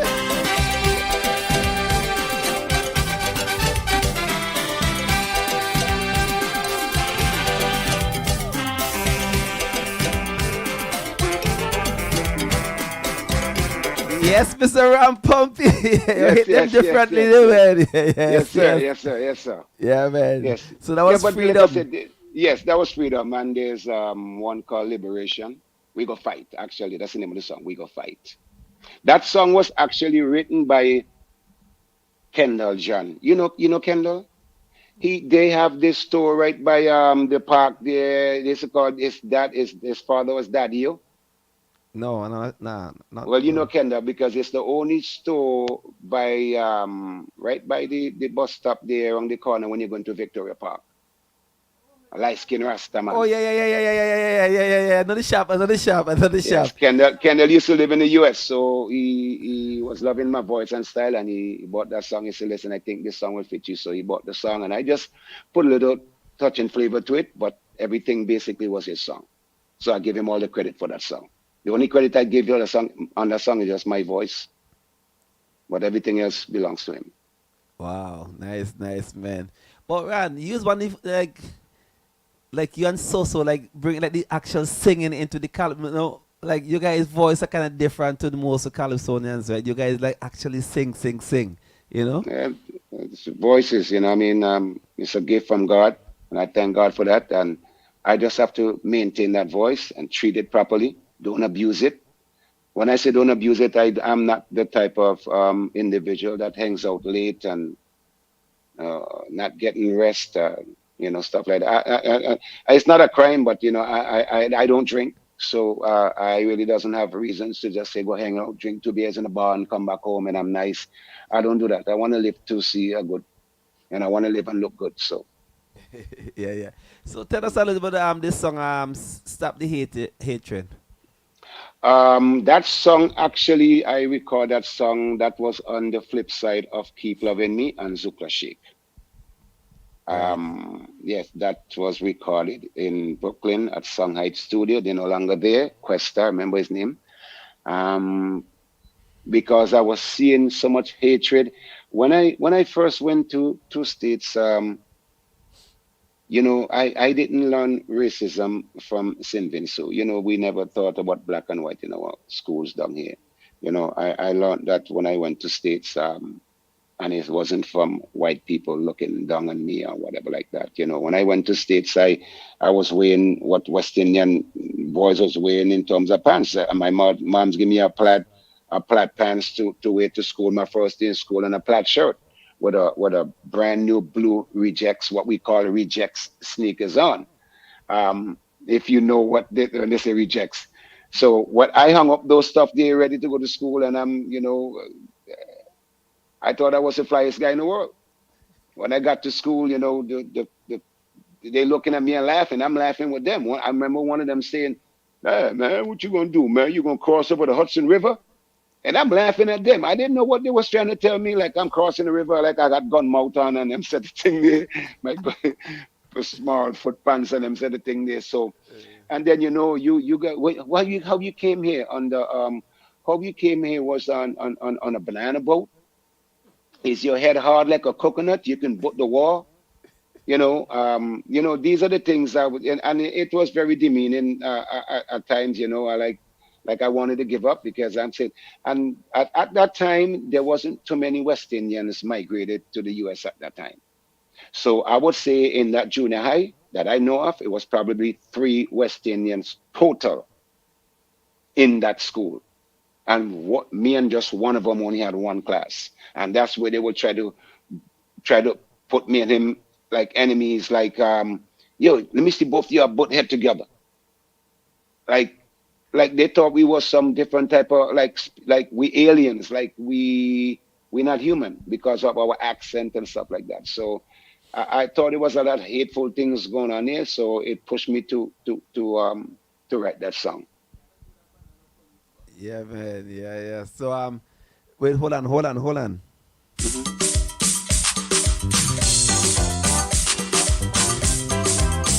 Da da da da, yeah, yeah.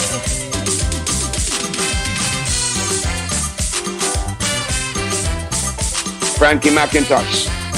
Yeah, man. Miss Carol, good night.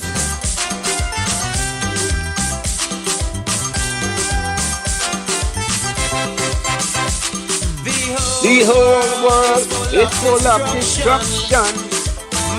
Man can reach his destination. I have to ask myself why this is going on. You got to love your brother, regardless to his color. We all have one father. Stop the hatred, stop it now. I said to stop the hatred, stop somehow. Please stop the hatred, stop it now. I said to stop the hatred, stop somehow. I mean it.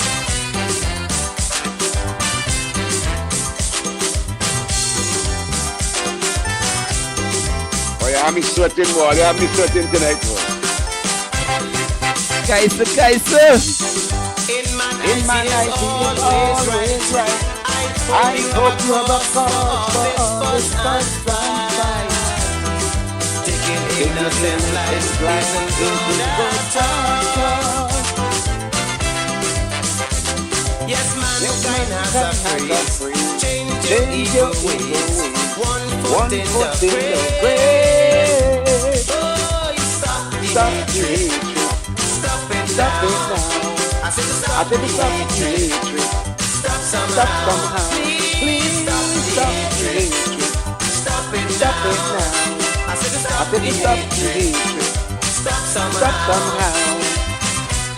Yes, man. We stop the thing, no, man. Night Carol, Yeah, big yeah, up yeah, yeah, yourself yes, one time. yes, Yeah, yes, yes. man. For sure, for sure, for sure. Yo, man. So, Ran, Yes. boy, everybody want everything. Banana, they want the Maria, they want Miss Ting Ting. Well, listen So again. those are the My three boy. tops. Those are the three Okay. top Well, ones. listen. My voice is in good shape. Mm. I am in good condition. Eh, Um, um, I'm good. So when they're ready, I'm ready. Listen, I have energy. That is why yeah. I promote in my own brand. My brand is Vintage Energy. So anywhere you see that brand on any flyer or anything there, that is my brand. Vintage Okay. energy. So I have to maintain that. So let me do something. I'm gonna play Yes. let me talk about Miss Ting Ting first, and then we get into the acapella. But when you do acapella, do Banana Police last. There's a reason why I want Banana Police last. So Okay, fine. we'll do Miss Ting Ting first. Wait, hold Okay. on, hold on, hold on, hold on, hold on, hold on, hold on. Everybody look on this one, eh?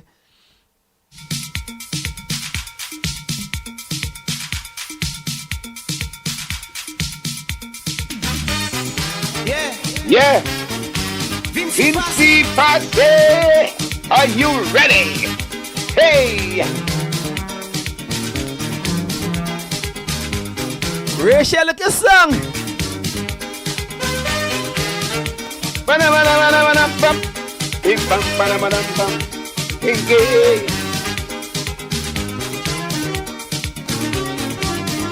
Miss Ting Ting. Miss Ting Miss Ting Ting Ting coming number one. Everybody going to sing this song. Pan Fun man and all them musicians. We going to behave like hooligans. Music playing. People shouting. Oh, some kind of thing in there. I miss Ting Ting. Oh, he miss Ting Ting.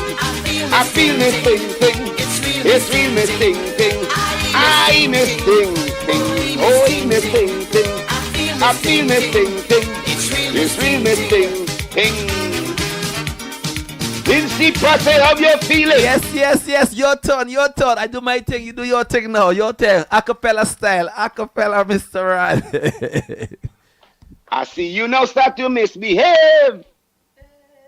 Like you're ready now to behave bad. Like a lion now jump out the cage. Making plenty noise and looking mad. Rawr. Teeth grinding. Got you trembling. Oh, you don't know which way to go. Oh, oh. I miss Ting Ting. Oh, he miss Ting Ting. I feel miss Ting Ting. It's real miss Ting Ting. I miss Ting Ting. Oh, he miss Ting Ting. I feel miss Ting Ting. It's real miss Ting Oh, Ting. boy. Let me give myself a round of applause. Yo, this is my artist, man. Vibe nice, vibe nice, Baby, vibe nice. yo, I tell I you, enjoyed man. it. I enjoyed it. I'm sweating, but I enjoyed it. That's all, man. Yo, I'm telling you, growing up, you was my artist, man. I always, I always, always love you, man. appreciate it very, very much from you, everybody. Appreciate it Yeah, very man. much. So tell us the inspiration. I wait, afraid to ask this, afraid to ask the question. But give us the inspiration for this one, man. We need to know the Oh inspiration for God. this one. So you know, I was in New York and I went to a party. It wasn't a show, it was a party. And the way the woman was dancing, like she was one of the, she's a Trini. And you know, when you meet a brave Trini, they're brave because they don't care. They will jump and spread out and I see this lady doing some funny moves like dancing and she caught my attention. And then a guy came and lift she up in the air and she up in the air whining. So somebody say, you know, that lady won Miss Beauty pageant in Trinidad or came second in Miss Beauty pageant in Trinidad. I say, yeah. So that lady over there, well, all right, so that is Miss Ting Ting. I mean, if she here doing them kind of thing, they what I couldn't find another name. I I say, nah, Miss Ting Ting. I said, but what people, no, people were saying, they thought I was saying Miss Stink, that with a S. So when I say, read my lips, I Miss Ting Ting, they still saying Sting Ting. I said, no, it's Miss Ting Ting. I Miss Ting Ting. It's not Miss Sting Ting. So the song went down pretty good. So when I came home, I had my cousin. She also was on stage in the All Star competition when I competed in 1988. Her name is Dyon. She's living in New York now. and she was Miss Ting Ting, and she spent time in Trinidad, and she had a what we used to call a donkey tail long. She has pretty nice hair, Indian hair. So she had this long. She cut she side off she hair, the side, and it was this long ponytail thing hanging down. And designer from Trinidad, designer was singing with the rebels. And she said, "God, Pompey, oh God boy, Pompey, what that girl bad boy." That's all he can. Pompey, that girl bad boy. You know, Pompey, that girl could dance, you know. Look, Pompey, look how she, you had to introduce me. You had to introduce me. I said, I got you, brother. I got you. And she went on stage and did such a phenomenal job with that song. And I think she helped carry that song in St. Vincent because it was the first song they started to play 1988 on the radio. And I was wondering why they wasn't playing Banana Police. Banana Police was not playing on the radio. They didn't want it to play on the radio. I spoke to Randy said, Ran, people are calling and asking for Banana Police, but we can't play it. It's the lyrics in the song, we can't play it. And then after a while, one morning, I got up, I hear the song playing on the radio. I said, wait, no, I'm dreaming. So I pinched myself, and I realized I felt my pinch. So I said, no, they're playing the song. So I called Randy and said, Randy, what happened? And he just played. He said, boy, Randy, we couldn't hold it back no more. We have to play it. And that was it right there. Yeah. So that Miss Ting Ting, wait, hold on. The one, this other one now. Hold on. We get to Banana just now. Banana is big. Wait, hold on.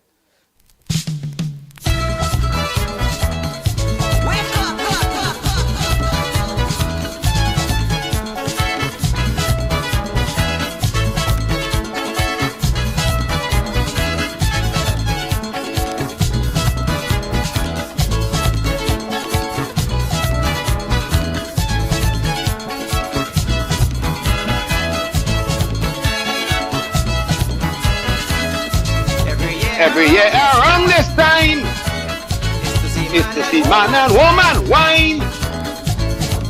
Foreigners come to see, but they have to move their feet. Everybody rocking to the beat. To me you looking sweet. It's my sweet playing mass. Wine Maria, Wine Maria. I don't care if you smoke your grass. Just wine Maria. Hey, wine Maria. Hey.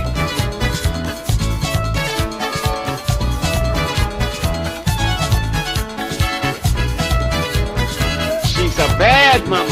Hey.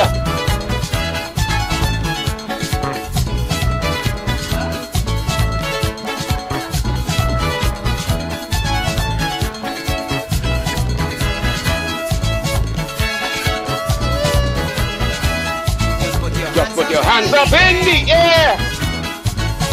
Wave them like you just don't care. Costume shining on you. What you're really going to do? I got my arms around your waist. You feel like you are pretty okay. It's my season. Wine Maria. Wine Maria. Oh, I don't care if you smoke here. Just wine Maria. Just wine Maria. Wait.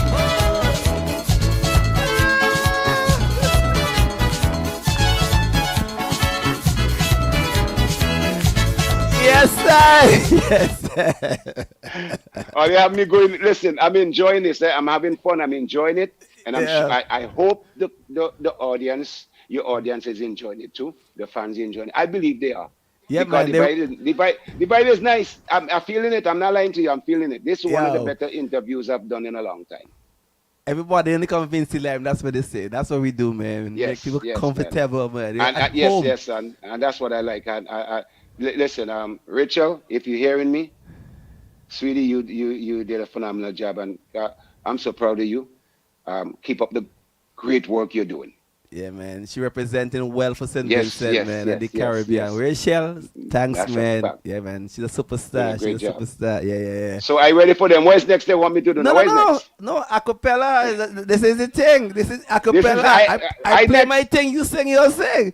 I do my All part. right, You so up to- well, what do people they want? Tell me what they want. Who's next? You What's want the next? acapella? No. Okay, the acapella in what? In what? What song?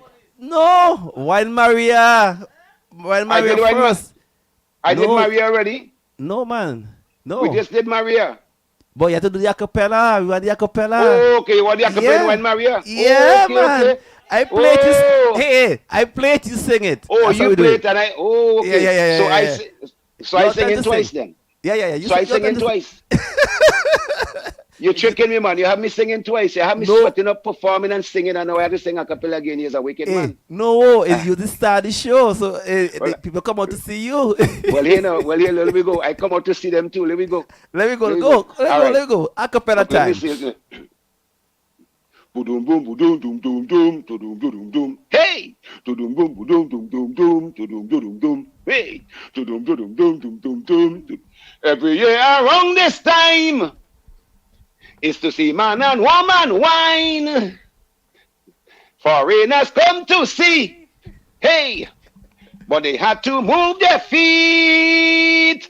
Everybody rocking to the beat. To me, you looking sweet. Is mass we playing mass? Wine Maria, Wine Maria, Wine Maria, Wine Maria. Hey, I don't care if you smoke your grass. Just Wine Maria, Wine Maria, Wine Maria, Wine Maria. Whoa! Next up. I'm waiting for you. Anything you do, I can match you. You Okay. ain't killing me tonight. No. Okay. So we're gonna do this one, right? Mm-hmm. This is a big one. Banana Police. Okay. I'm gonna play the You want- song. Mm-hmm. You're gonna do the acapella, Mm-hmm. and I want you to give us the story. I want to give us why you write this song, what happened in Okay. St. Vincent, Mm-hmm. and what happened in Colombia. So you get it? All them thing easy. All right. So what we do for we go do it first and then we talk after. No, so we're gonna play the song, Uh-huh. and then you do your part. You're gonna sing your own song, Right? and then we do the then talking we- after. I got So you. we're good. Yeah. All have a monkey? All have a monkey in the place there? No, your banana, you have the banana put it up in the waist. Oh God, We boy, need some wait. All the wait. Yeah. Go, man. All you think run Pompey nice? All you think run Pompey nice, eh?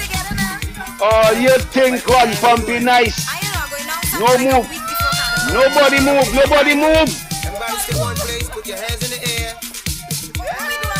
Don't say anything. Watch them. Keep quiet, just be cool.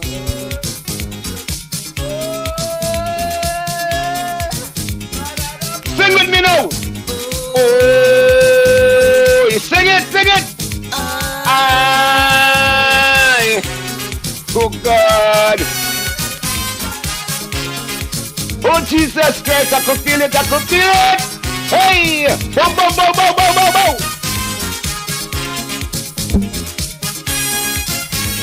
Be careful what you do. Police have their eyes on you. You might be the next victim. Innocent, yes, I know you. They'll beat Beat you, they'll treat you, then put your tail in jail. Banana police. If they hit you, banana police. Then don't dig nothing, banana police. But if it's you, banana police, then it's me and you. Where the monkey there? Watch me.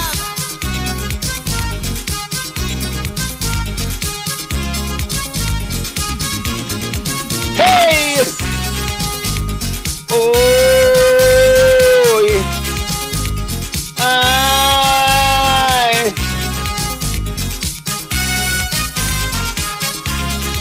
Let me tell them. Let me tell them. Tell them. I remember one evening. This happened in Brooklyn. Shooting. On the sidewalk we talking. Police with them gun rushing. They push me. I'm not guilty. Is this they calling free? Such your liberty, no way. No way. What the monkey there? What the monkey there? They don't need nothing, banana. Magic out, big up yourself.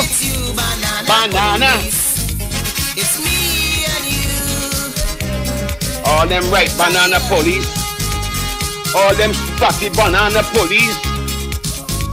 Them green banana police. Aye, watch them. Hey!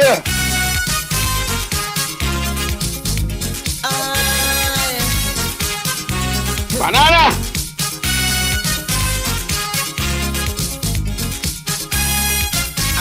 I just pay me tax money for you to protect me. True that. Remember that, eh? But your philosophy is to create enemies. Listen. I notice crime is a business. All this have to dismiss. Banana. Oh God. Look the monkey. Banana. Banana. Yes, ma'am. He's speaking to the big one, the monsters, Yes, sir. Mr. Yes, sir. Pompey. Well, I Be did my careful of what. Be careful of what you do. Police have their eyes on you. You put your hands so. Police have their eyes on you. You might be the next victim. Innocent, yes, I know you. They'll beat you. He'll treat you. Then put your tail in jail. Banana police. If it ain't you, banana police, then don't dig nothing, banana police. But if it's you, banana police, then it's me and you. Yeah. Wow. I clapping with the bananas, them boy. Yes. Yeah. Man. Wow. Having a good time tonight, man. Yes. Having a good time. What does he have for me? What does he have? No. So now we're touching the thing now. Tell us why you write this song. Okay. About the response in St. Vincent or the bacchanal with this song in St. Vincent that we get touching Colombia. All right. So, of course, this was a controversial song, and it started down here for Carnival 1988. I have never seen my boss set from policeman with people get from policeman. And some people, what I was feeling bad about is that some of these police guys recognize who I was. And I'm up by Striker record shop, and then if a guy had a problem with a policeman, he find it in the right time to jump in front. And I saw that. He jumped in the policeman and said, "Oh, banana police, look the monkey." And he bust the man head. So I said, just like that. I mean, he didn't cause him all. He said, "Look the monkey." And he bust the guy head. Now, we in competition in the park with this song. And the park was full.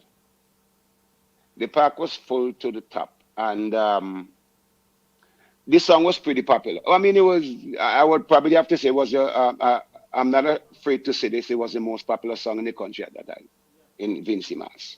And when I performed that song on stage, after the first, they was doing the first song, and then you have to go backstage and come back and do the second song. So when I did Banana Police, we had an act on stage too. And the monkey, I bought the monkey suit in Brooklyn, in Manhattan. So the monkey face had looked it so real, huh? And I paid a lot of money for that monkey face. So we had all that thing on stage going on, the act on stage going on. And when I came off the stage, I remember everybody telling me, including Straker, he says, "Pumps, When you got everybody going right now, man, you got the whole everybody on your side, right? Everybody on your side. Even the wife of the winner at that time, which she didn't know he was the winner, he was gonna be the winner, said, Ron, I'm not gonna let you. I know my husband competing here tonight, but you right now, hands down, you. And then I remember somebody else tell me, man, you could go up there and sing Miss Ting Ting and just don't even just say la la la la la, you're still gonna win. That is how much they felt the impact I had with Banana Police. But I went up there and did Miss Ting Ting the way it's supposed to be done. I performed it. You know, the act was up there and everybody, Miss Ting Ting did. She put on a good performance on stage. And at the end of the night, we all had to come back on stage and line up where they're going to call out the winner. So I remember they called Scorcher third. And when they called Ziggy second, Ziggy, we both was on both ends. So I'm facing in the audience. I'm on far left. Ziggy was on far right. So when they played Ziggy second, Ziggy left his far right and walked to the far left. I'm sure they got that on video still. And he shook my hand and tell me congratulations. That's before they even called who the winner is. But I couldn't face the audience. So my head was basically looking down, but I know the camera was on me. So my head was down. Again, I'm pretty shy if I'm not dancing, if I ain't singing, that shyness just step in it. So I had my face down. And then Neville Bush, he was a sports commentator on WLIB in New York, in New York. And I remember he told me, he said, when I opened this thing to see who the winner was, he said he had to look twice. He said he know he wears glasses, but he had to look twice to make sure that he was it. And then he didn't see my name there. He saw, I think it was Dan Simon, yeah, Dan Simon name there. And I think the whole park was sad about that. I mean, you could see if a pin drop. I mean, I wouldn't say a pin because everybody was crying out foul. And I think that's one of the year I've never seen police escort judges out of a park in Victoria. And that night I saw that. So, but you know, I maintained my positiveness. So um, I got a call from 705 Radio. Well, 705 Radio put out a call for me. Say anybody see Ron Pompey, ask him to call 705 Radio. So I called 705 Radio, and they told me that a promoter by the name of Paco from Colombia wants to see you. So I said, Paco, Colombia wants to see me. Talking about South America, Colombia. So we met, and we sat down. We was having something to eat, and he says, "Listen, I have to tell you that I was here from the beginning of every show that took place in this park, and I must have to say to you, this is why I have you here. Of all the acts I've seen in that park for this carnival, you were the most impressed." He said the same thing for Touch Band because they had the back off song, which was pretty popular. And you know, they wanted a band, a popular band, which Touch was a popular band at that time, with back off and so, to back me up. So you know, Scotch also went. You know, we went there. We had to do. When we came home to prepare to go to Colombia, we had to do like two prep shows, like two shows to see how we looking, how we stand, how we feel, how the crowd responding to us. Are we ready to go on this big move to go to Colombia? So we went out to Georgetown. I remember Brian from Touch telling me, boy, I every time I go Georgetown, we do go Georgetown, they're always stoning us, you know. So I said, boy, I hope this ain't happen tonight. It's happened that night. Everything went down smooth. I mean, I went up there and put on a show. Scorcher performed, and the band played well. And the crowd, the fans let us know. The crowd let us know that we were ready to go. And we had a show somewhere else again, and the show was very well attended. And so we felt we was ready to go. So when I got to Colombia, we in this hotel and we're gonna do the first show on a Wednesday. Um, so we there. Uh, I remember me and Scorcher was talking about who Scorcher said to me, who gonna come on first or whatever. I said, it doesn't matter me, I come on first. It doesn't matter. So the manager of tourism at that time was Michael Peters, and he overheard me and Scorcher talking about who's coming on first. So he came over here and said, "Hey guys, what's going on over here?" I said, "No, we were just discussing about the program and who coming on first." He said, "Well, that's not for you guys to discuss. That's my job. This is what Michael Peter was saying. That's his job." So I said, "This is how it's gonna be. Touch comes on. They warm up. They play their tunes, and they play their numbers, and then Scorcher will come up, and he will do his numbers, and then Ron Pompey will come up and close it out." So I did that. I didn't see the promoter on stage until I got up on stage. And one thing the promoter did told me, whatever you do, make sure you put on that banana police outfit when you come to Colombia. So I had to make sure that was in my suit bag. So I didn't see Pac on stage with the amount of acts that came on stage before me. I did not see Paco up there until I got on stage. And I see he let me know because he put himself in a way in the left corner to let me know he was there. And I don't even know what happened on stage. I don't know. I mean, all I know, I was in a zone, and I couldn't stop because the people in Colombia, they're different. Their culture and the way they do parties are different. They throw people up in the air. I see all these ambulance park up there, like 20 ambulance, and I'm asking, what are all these ambulance doing here? They expect violence here tonight. So the interpreter was telling me, but he could speak English. He's from New Jersey. He says, "I don't want to give it away. Because if I tell you why these ambulances are here, I might give it away. But yeah, but is this something that I should be worried about? Should I have to be worried about something here that I don't go on stage?" He said, "No, you're going to see why." So when I go up on the stage, no, actually, before I went up on the stage, I see some of the things that's going on. I see they forming this pyramid where human, unhuman, and go up to certain heights up in the air, and this one person will come and tackle the man at the bottom. And all these people that's up, they have to come down, however they come down. But the responsibility of the guys down there is to catch whoever is coming down. And sometimes these things don't always work out right. So I remember seeing one of a lady on a stretcher, and I hear she was saying she can't feel anything in her back. So I say, my God. I say, oh my God. Like they go crazy with that, and you can't stop. So all my songs was in a medley. All my songs was in a medley. But boy, when I got to Banana Police here, because that song was number one in Colombia. And I don't know if Vincenzo knows that. I mean, I'm sure well, Brian, the band knows that, Touch knows that. But that song was number one in Colombia. And I had, while I was having breakfast, I had several record companies came to me, and they wanted me to give them the permission to do over Banana Police. But I misunderstood what they were saying. I thought they wanted to use the music itself and put voice to it or whatever. And they was willing to pay me to give me $2,000 at that time, cash, US. But I'm saying I told my manager to tell the interpreter, well, I told my manager, well, if they can give me 2,000 straight off the back like that, I'm asking for five. So everybody, the other record company come, they're saying they still have, I guess they all like they had this discussion, now we're going to stick to two. So everybody giving two, everybody giving two.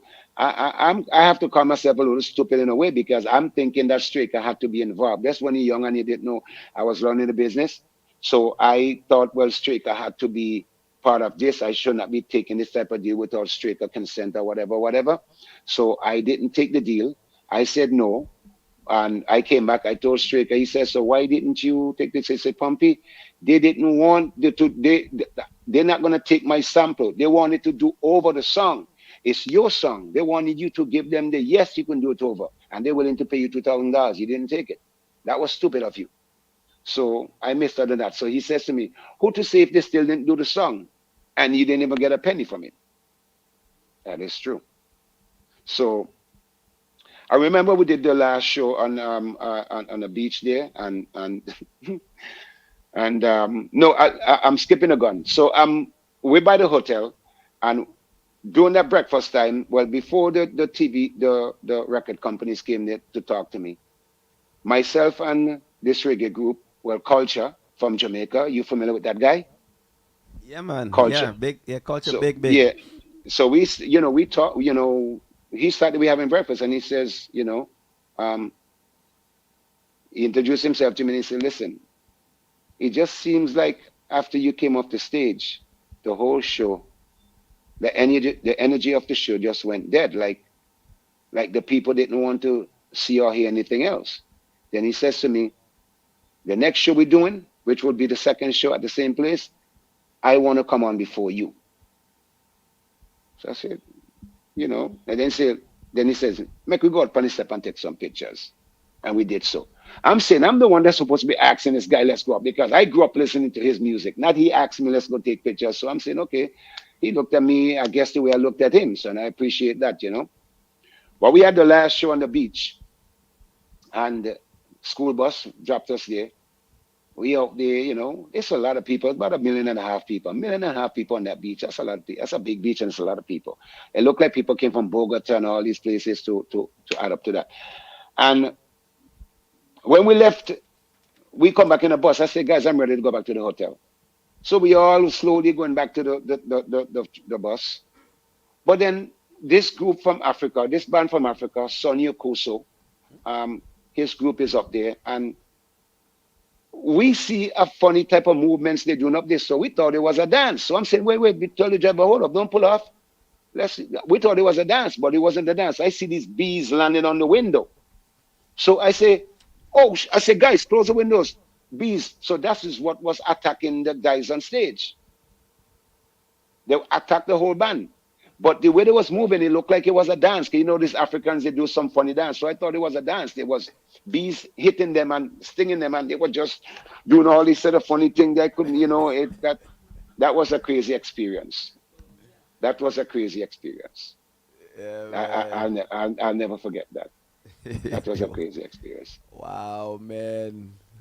Man, we really had a ball tonight. We have it Yeah, was yes, yes. really, This was the vibe was nice. The yeah, vibe yeah, was nice. man. So before you go, you have Mm. anything else you want to tell us before we can have our artist in the studio who want to perform for us. So, Okay. before we go, anything you want to tell us? Well, I think the obvious thing is that again, once again, thank you guys for having me here on this platform. Thank you, Rachel, if you're listening, if you're Yeah, hearing me. I'm sure yeah, you man. are. Yeah, man. Thank you. She on. Yeah. Yeah, you did a great job. I appreciate the call. And of course, you see, I did not disappoint you. I stuck to my word. I did not try to talk it out or try to talk my way out of it. Once you told me who you were and what you're doing, it's a Vincy thing. Once it's a Vincy thing, run Pompey is in. And thanks to the fans. Um, Thanks to Kenley John, my partner. Kenley, you're doing a phenomenal job also with your mass promotions and stuff like that. That's helping promoting the culture. Thanks to everybody that is listening. Thanks to Fire Empress. Thanks to Fimba. Thanks to everybody that was on this program tonight. Again, once again, thanks to you guys. And God bless. Yeah, man. So I will okay. be around. I will be around the tongue during carnival time, and so I'm gonna be active. So I'm not gonna be just nobody seeing me. I'm not gonna be scarce. I'm gonna be around the place, and I will be performing. Yeah, just stay tuned and follow me and things I'll do, and I will be putting up stuff on Facebook to let my fans know where I'm gonna be, what I'm gonna be doing, so that way we all informed. Okay, so you must leave on a good note. So I'm gonna play my Yes. song and then you sing your song, right? My Okay. favorite Okay. my favorite song. All right.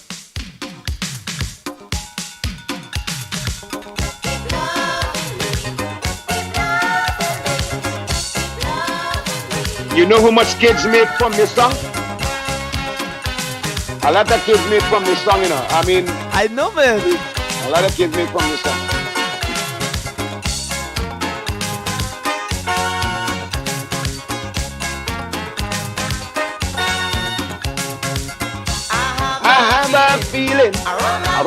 sweet feeling. It have me craving for plenty loving. Girl, you turning me on. Never knew love was so strong. Like a remote control. You have my mind and my soul. Keep loving me. Keep loving me. Keep loving me. Keep loving me. Keep loving me. Hey.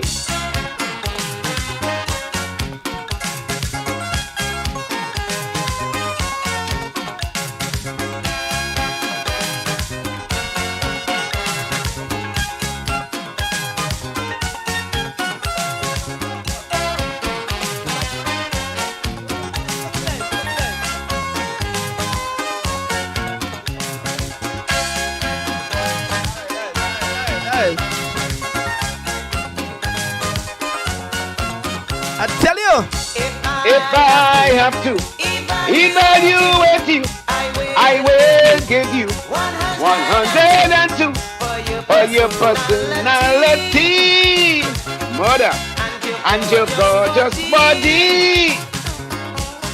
From the day you chose me, your taste is excellency. Keep loving me. yes, Mr. Ron. Sing away Yes. out, sing away out, sing away You out. give me goosebumps all over my skin whenever you dance. You shaking your thing. Too much people watching. Keep the secret within. Hey, please don't let it all out. Them fellas can't close their mouth. What? Keep loving I. Keep loving me. Keep loving I and I, Rastafari. Thank you very much. I love you guys. You guys been great. I enjoyed a great night. And once again, thanks to the audience. Thanks to you guys. And I appreciate the time. And I had fun. Yeah, Once man. you had fun is the most important. I had fun. And thank you. You guys did a great job. Yo, I really enjoy this. I really enjoy this, man. I hope you have this everything recorded so set up so that I can have a copy. Well, at least we have it on. We have Yeah, it. so, We have it yeah. taped. It's on YouTube already too. It's on YouTube. Nice, You can go on nice, YouTube and check it out. Mr. Ron Pompey in the building. Yeah, Very man. nice, very nice. Very was nice. I appreciate it very much. And like I said, one of these time we can hook up again and we can have another conversation. Yeah, man. We're not strangers now, so we don't have to Yes, connect. So yes. we just connect again. That is if the audience wants me back. I think Rachel would want me to come back. I believe so. But I know don't so. know. I think the audience go vote me back too. Yeah. Audience, all the things. I think they go. Vote me Hey, back. all the over Ron Pompey follow Ron Pompey say yeah. All of say Yeah, yeah. yeah. Yeah, man. All right, blessings. Thank you, man. Blessing every time. Blessing every All time. right, Thanks all again. right. Yeah, Respect man. every time. Respect. Yeah, respect. Nice. Yeah, All man. right. Yeah, man. That was Ram Pompey. Oh my gosh, that was so good. But before we bring our artists, let me just warm up the thing.